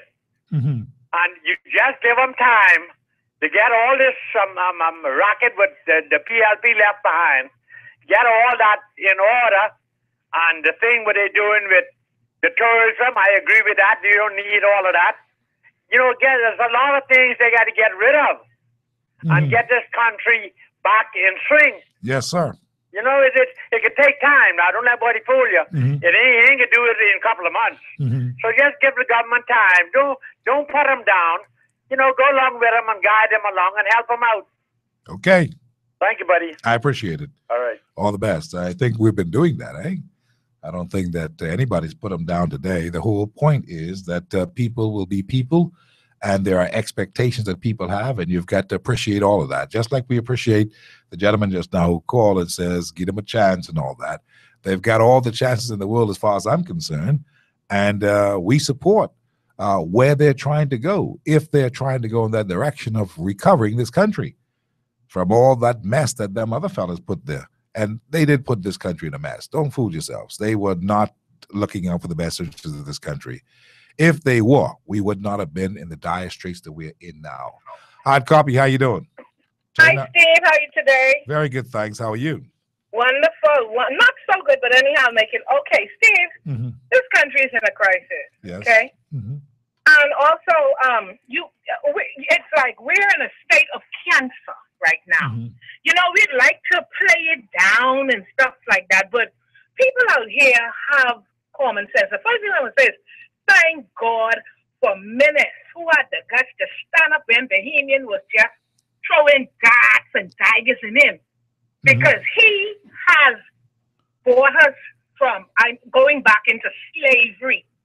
You don't expect for them to this is a computer, this is a digital age, this is a computer age and stuff like that. You don't want to play with movies. One thing is, when people see you up front and you straight and you're a decent human being, they could respect that and they could work. But the facts are there, Steve. One CAT scan, is that what you call it, Steve? The CAT scan and the PMH? Yeah. One, but we spend how much did they spend on I got an issue with many of the things that we got one of. We got one thing that we do with the driver's license thing to take the picture and all that stuff. One of them, we had to take it from Nassau and send it to Freeport at one point. We got to be serious. If all that VAT money and stuff that we had, we should supposed to have 3 and 4 and 5 and 6 of these things, all working together and making sure that we can speed up things in the public. Right. You know, Steve, you know, you got some countries, they take your, which countries that would chop your, which countries that chop your fingers off for touching what you shouldn't do? I don't know, but it's one of those countries that don't play. That's for sure. One of those countries that don't play. That's for sure. Exactly, Steve. It is a crying shame. I am always over the hill moving around. I'm a missionary, okay? I see the state of this country. How can you have street parties like the carnival, and you have you don't have more than one a machine to check the body out. It's a crying shame. And you're saying leave those guys be, and you know they say once they got fired, that's sufficient. Steve, can you imagine? Now, you're a businessman, okay? And you put persons to run your business, because eventually your business is going to grow. You all didn't do Dr. Minute so much justice, a lot of y'all media people, right? But you all are going to grow. One thing I know about that gentleman, he's a gentleman, he's honest, and he's a decent human being. But you have to prove yourself to have integrity, that he could work. You can't be double agent and stuff like that. Minutes don't roll like that. Steve, you can imagine, you're a businessman, a very successful businessman, and you're going to grow. Believe me, you are. Can you imagine you go to the bank and your money is, I spend your money and I invested how I want to invest. In fact, I invested how I want to, I did what I want to do. No can do. And I didn't even consult some procedures I was supposed to go through. I didn't take it. Steve, you wouldn't tolerate that in your successful company. You wouldn't be sitting there if you would tolerate that. No, you wouldn't tolerate it. You wouldn't even tolerate that. We're talking about millions of dollars. We're talking about Bahamian. The crime wouldn't be all of that money is that wherever it ran and stuff like that. If they were investing that in our young men, putting that on stuff to develop the people and the country, our young men wouldn't be gunned down on the street, be robbing people, going on and stuff. Also, too, look what happened to Ismailian. I didn't say Ismailian is innocent, and he has a whole story to that, right? But look here, you got to handle investors correctly. I get you. I hear you. I hear you loud and clear. I see your point. So when you're saying, let's just let them deal with that and the police them deal with that and you know, like there's nothing wrong with it. We're talking when you take leadership and you are a leader. Do not get me wrong and do not misquote me. Here's what my position is. The government of the Bahamas are in a period where they have to govern and get things done, and that's what we want. Absolutely. There are consequences. But wait a second. Look at the competent person. You need to listen. Dr. Minnis lay out, okay? Yeah, okay. I know so many persons. If they only dream, he had this vision like this, they wouldn't have cussed him because we have so much brilliant persons out there who would have been sitting right at that table. But what they did was you understand, all of us make some mistakes. Okay, but we got more, and there's a place for everybody in this country. There's a place, but some of us have to redeem ourselves. You know that, right, Steve? I don't know what you're talking about. You seem to be talking in parables. I'm talking about but you're still talking in parables. You got to be very clear. I followed you during campaign and before campaign, but I listened to some other persons and stuff, and they were very disrespectful and stuff. Steve, one thing I don't believe in is tearing down a human being. No. I don't believe in tearing down nobody and stuff. No, Steve, one thing I could say, you're respectful. You're not, but you understand. You follow procedures. You know what I'm saying, Steve? Mm-hmm.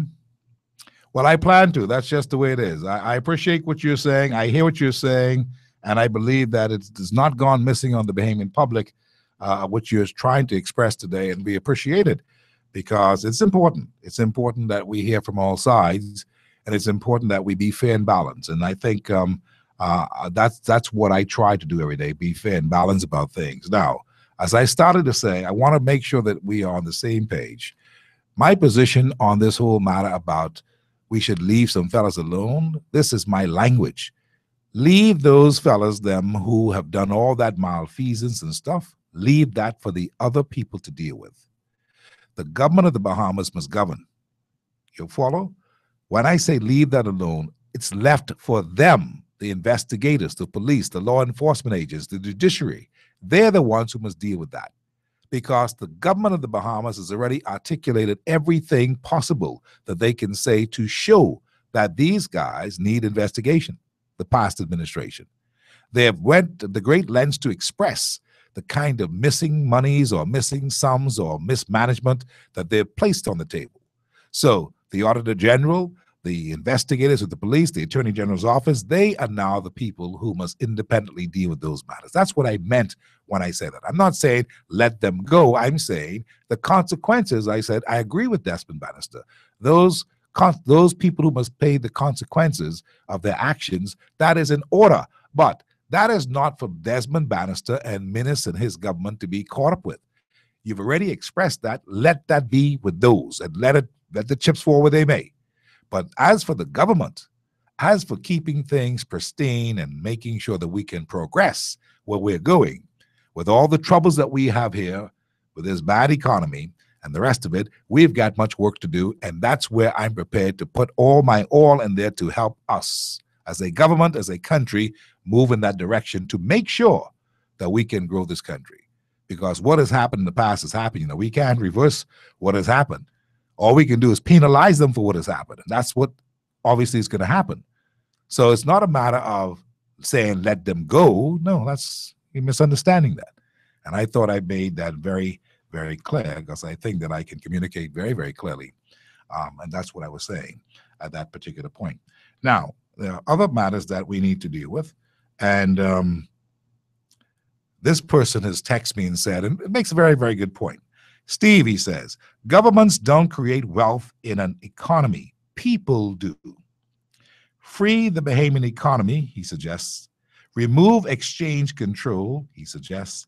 Let Bahamians bring in foreign direct investments through joint ventures, he suggests. Start believing in Bahamians for real. Allow them to become economic players in this economy. Yes, we can grow and build a new economy, and we can have that robust economic growth that you've been talking about. Makes sense. Makes complete sense. And all this is, this person who sent me a text, is basically reinforcing statements and sentiments that were made by so many others on this show, including myself, over the past 8-9 weeks. Because that's what's needed.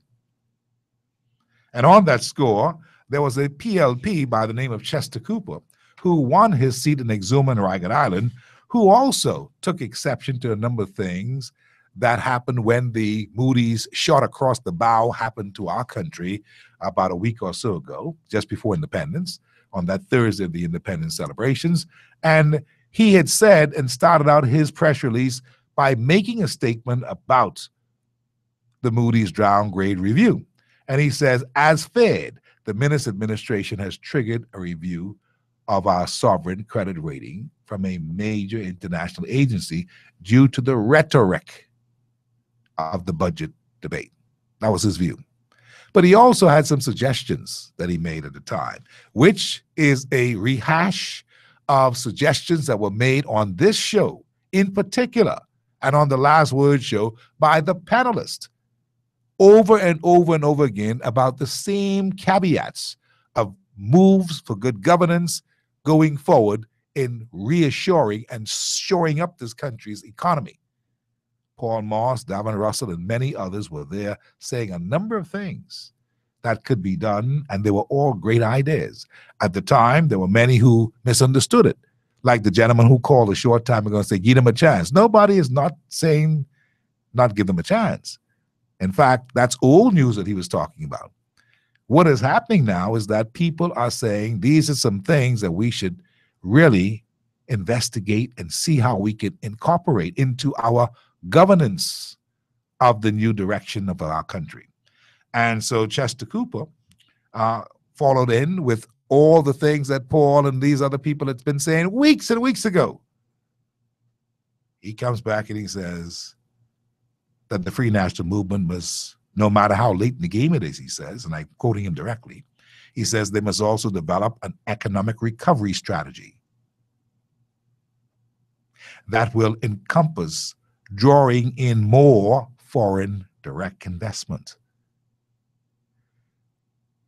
increasing the ease of doing business with the F&M governments, he said, continuing and expanding mortgage relief for troubled homeowners, job creation, reducing the cost of electricity, stemming the tide of crime, and further allowing Bahamian businesses to access global capital to increase employment, and laying out a plan to further develop our capital and family islands infrastructure.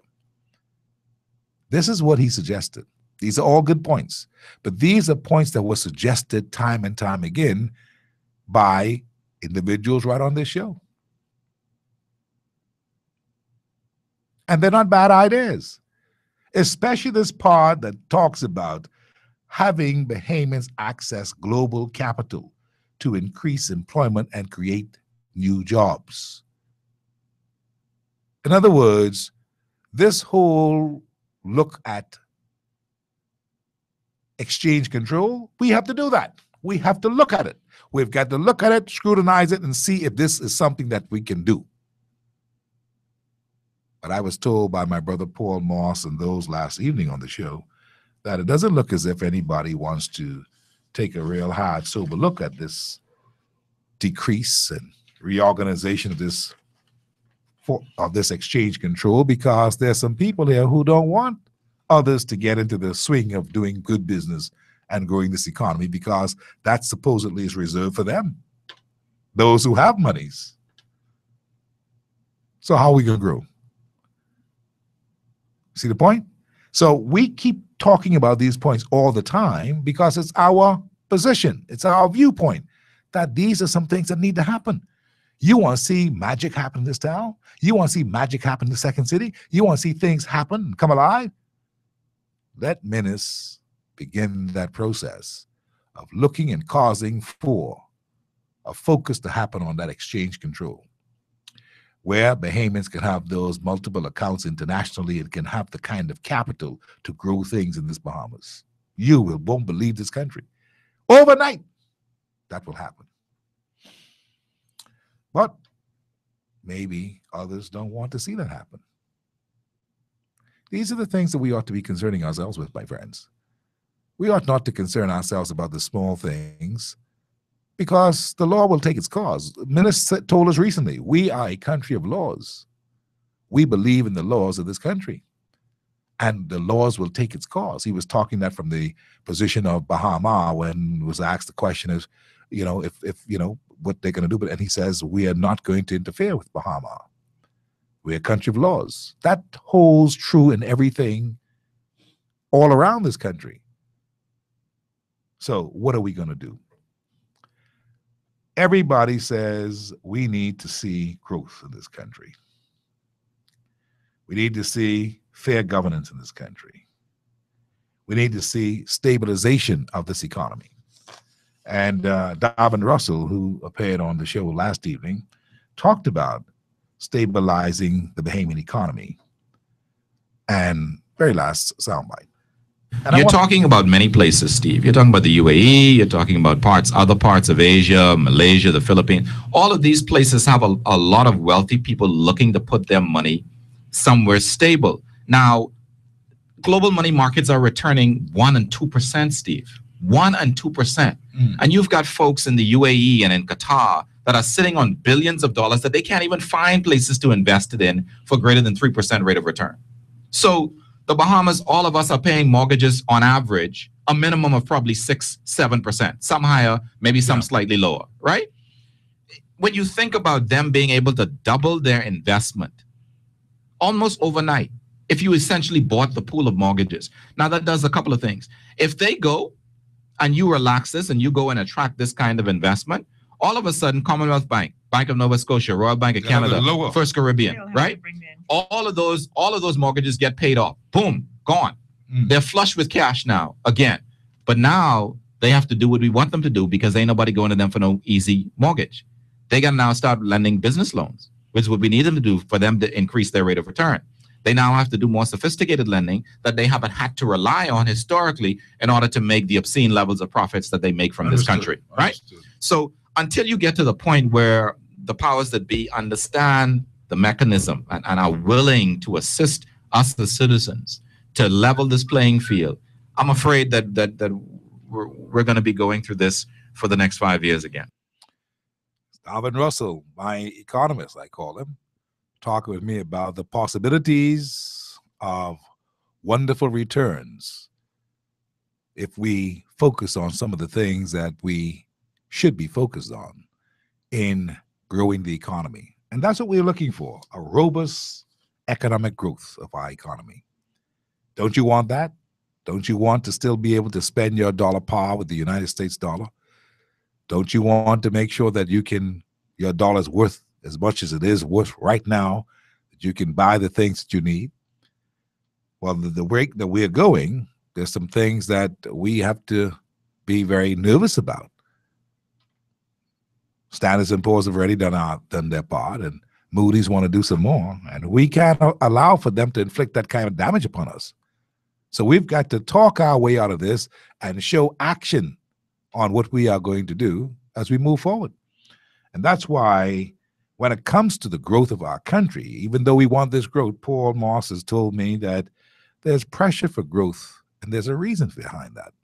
In the sense that people want this country to grow, I think there's tremendous pressure on them to make it happen. Tremendous pressure, as it should be. There's nothing wrong with having that kind of pressure. They need that pressure so they can get up and get some things done. Because quite frankly, in my view, they could be doing much more. They could be doing much more at the moment. and not just sit back, relaxing, and waiting until they get back to Parliament to bring laws. And these are policy issues that could change, that could help this country, and that's what they ought to be about. So the pressure should be good for them.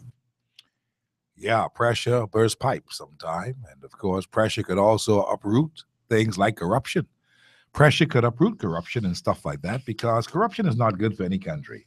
And anytime there's perceived corruption about a whole lot of things, other will look at you with a jaundiced eye and say, well, we know we want to deal with it. That's why it's imperative that the declaration is made that we are a new country with a new, brand new government that's ready to do business, and we have gotten rid of all the corruption. And we have. It's not a lie. We have. We've got rid of it. We voted them out.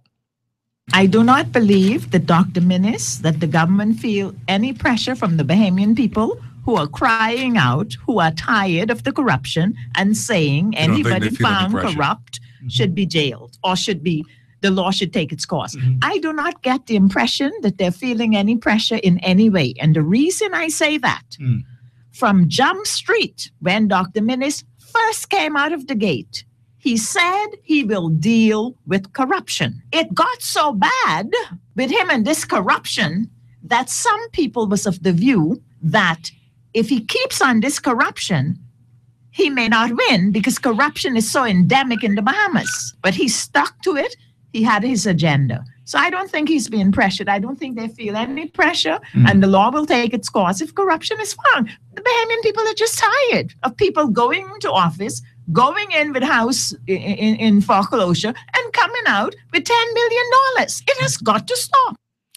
And it has stopped, because with what has happened now is that people are not tolerating it. Calvin is right. They're not going to tolerate it. And no one is going to have mercy on anyone with such notions to come and take our money and do other things with it. And that's why the chips will fall as it may, based on what Bannister is saying. But at the same time, that's for a different group of people to deal with, other arms of the state. So let's get that right. Our job now in this governance is to let's move it and get things happening for the country and get us back on the right plateau of economic success. That is what we're looking at. Hard copy, how are you? Hard copy, you there? I'm listening to you. You're not there? Okay, sorry about that. Thank you very much for your call, nonetheless. And so, friends, this is where we are. Economic growth, robust economic activity. That is what we need to be concentrating on. And I believe that that is what the concentration will be. What do you think? Think about it. Wouldn't it be wonderful if we are putting together a group of people to make sure that we could go and make an assault on the world with, as far as looking for new investments, looking for new opportunities in manufacturing, looking for new opportunities in industry, looking for the new opportunity. We've got to go searching. We've got to put our search engines on, and we've got to go looking, because the Bahamas needs a new shot in the arm. And I'm very happy to hear that some things may be happening in Grand Bahama. Right now, it is not official because we've not heard any official statements, but we do know that Kwesi Thompson and others have been working assiduously trying to get things done in Grand Bahama. That's a good thing. And that K. Peter Turnquest, who's the Deputy Prime Minister, has been working and looking at what can happen possibly with the Aulu Kaya, that they may have somebody who wants to really create real investment down there to turn things around for that economy. And that can cause for great jobs in construction and so many other areas that people are feeling a little hint of excitement. But until they hear something official from the Minnis administration that this is really what's happening, they're kind of keeping their hats on at this particular time. Let me read some of these texts before I call it a day. Steve, foreigners can do everything we can do. Ain't that sad, is what this person says.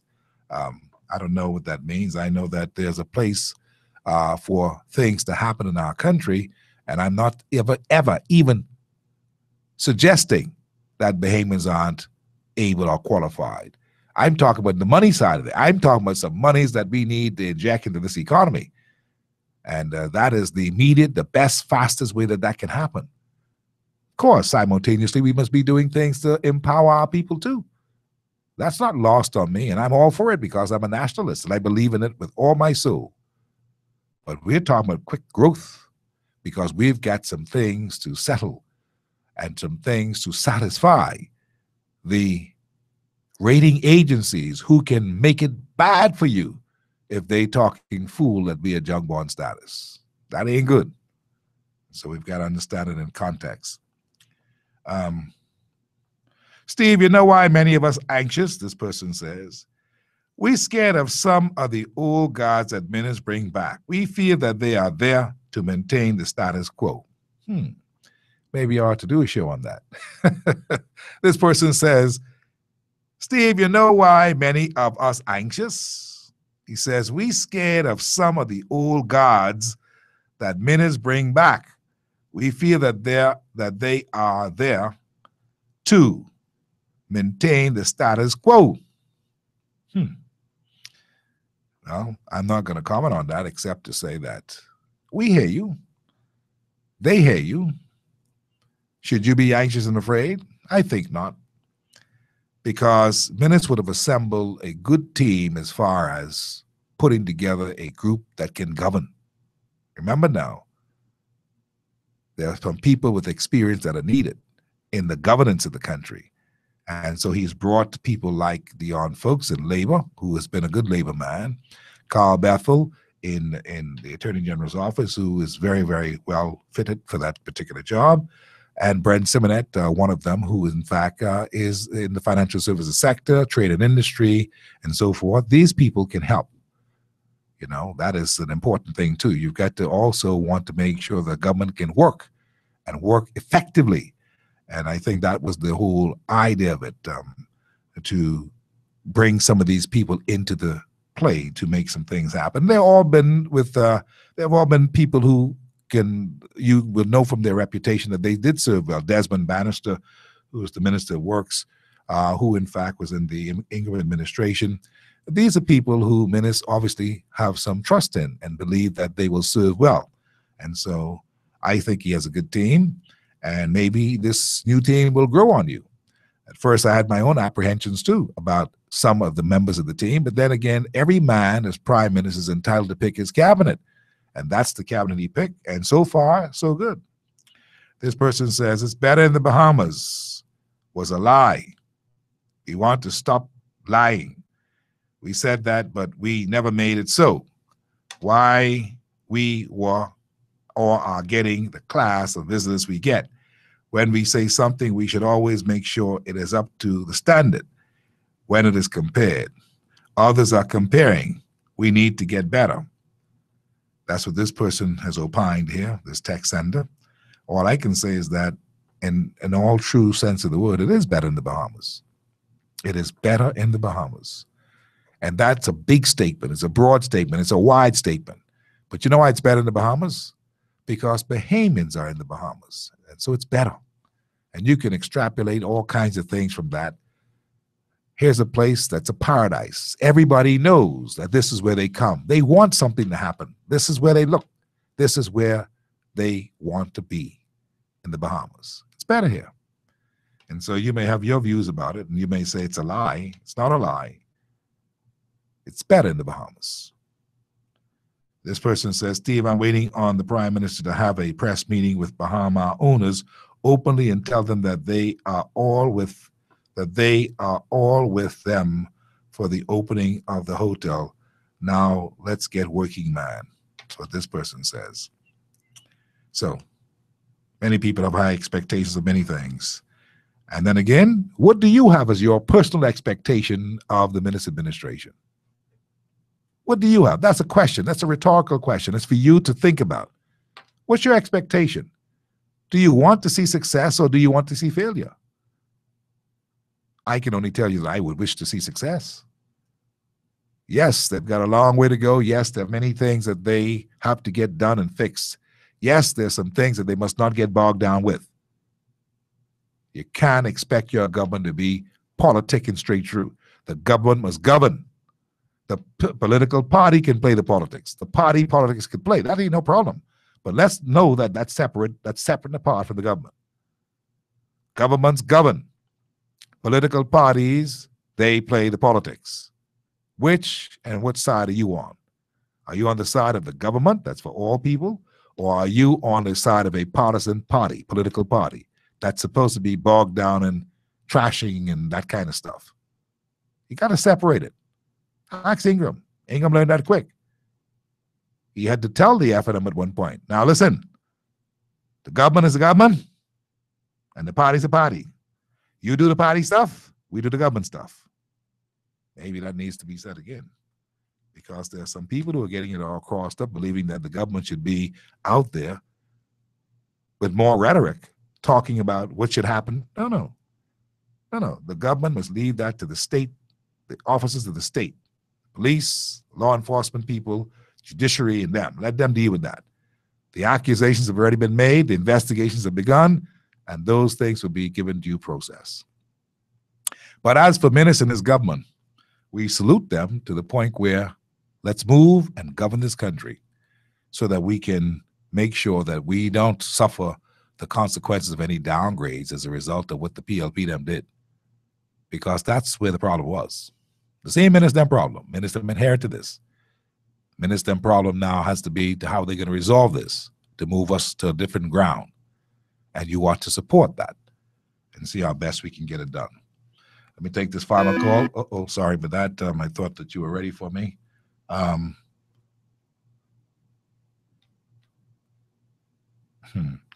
The pirates have been expelled.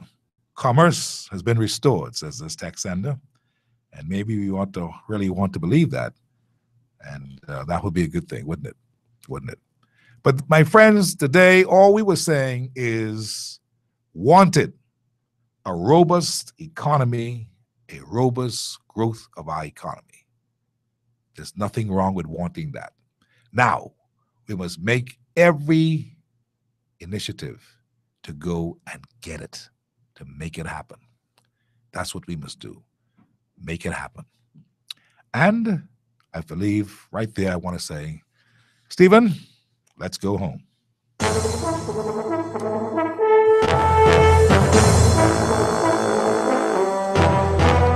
Hard Copy has been a presentation of the folks who make it happen every day. We labor here for you because it's a labor of love. We come every day to bring you the news, whether it's good, bad, or ugly. The whole thing is that it's truth. And truth is something that will always be with us. You can't change the truth. It will always be.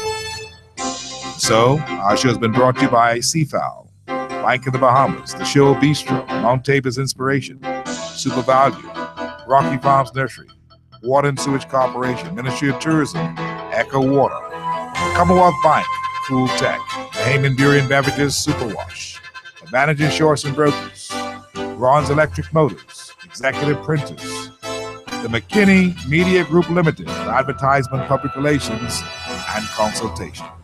Good night from Hard Copy. God willing, we'll be back here tomorrow and do it all over again. 5 o'clock is when we start. Make it a date. Remember now, if it is 5 o'clock, it is Hard Copy.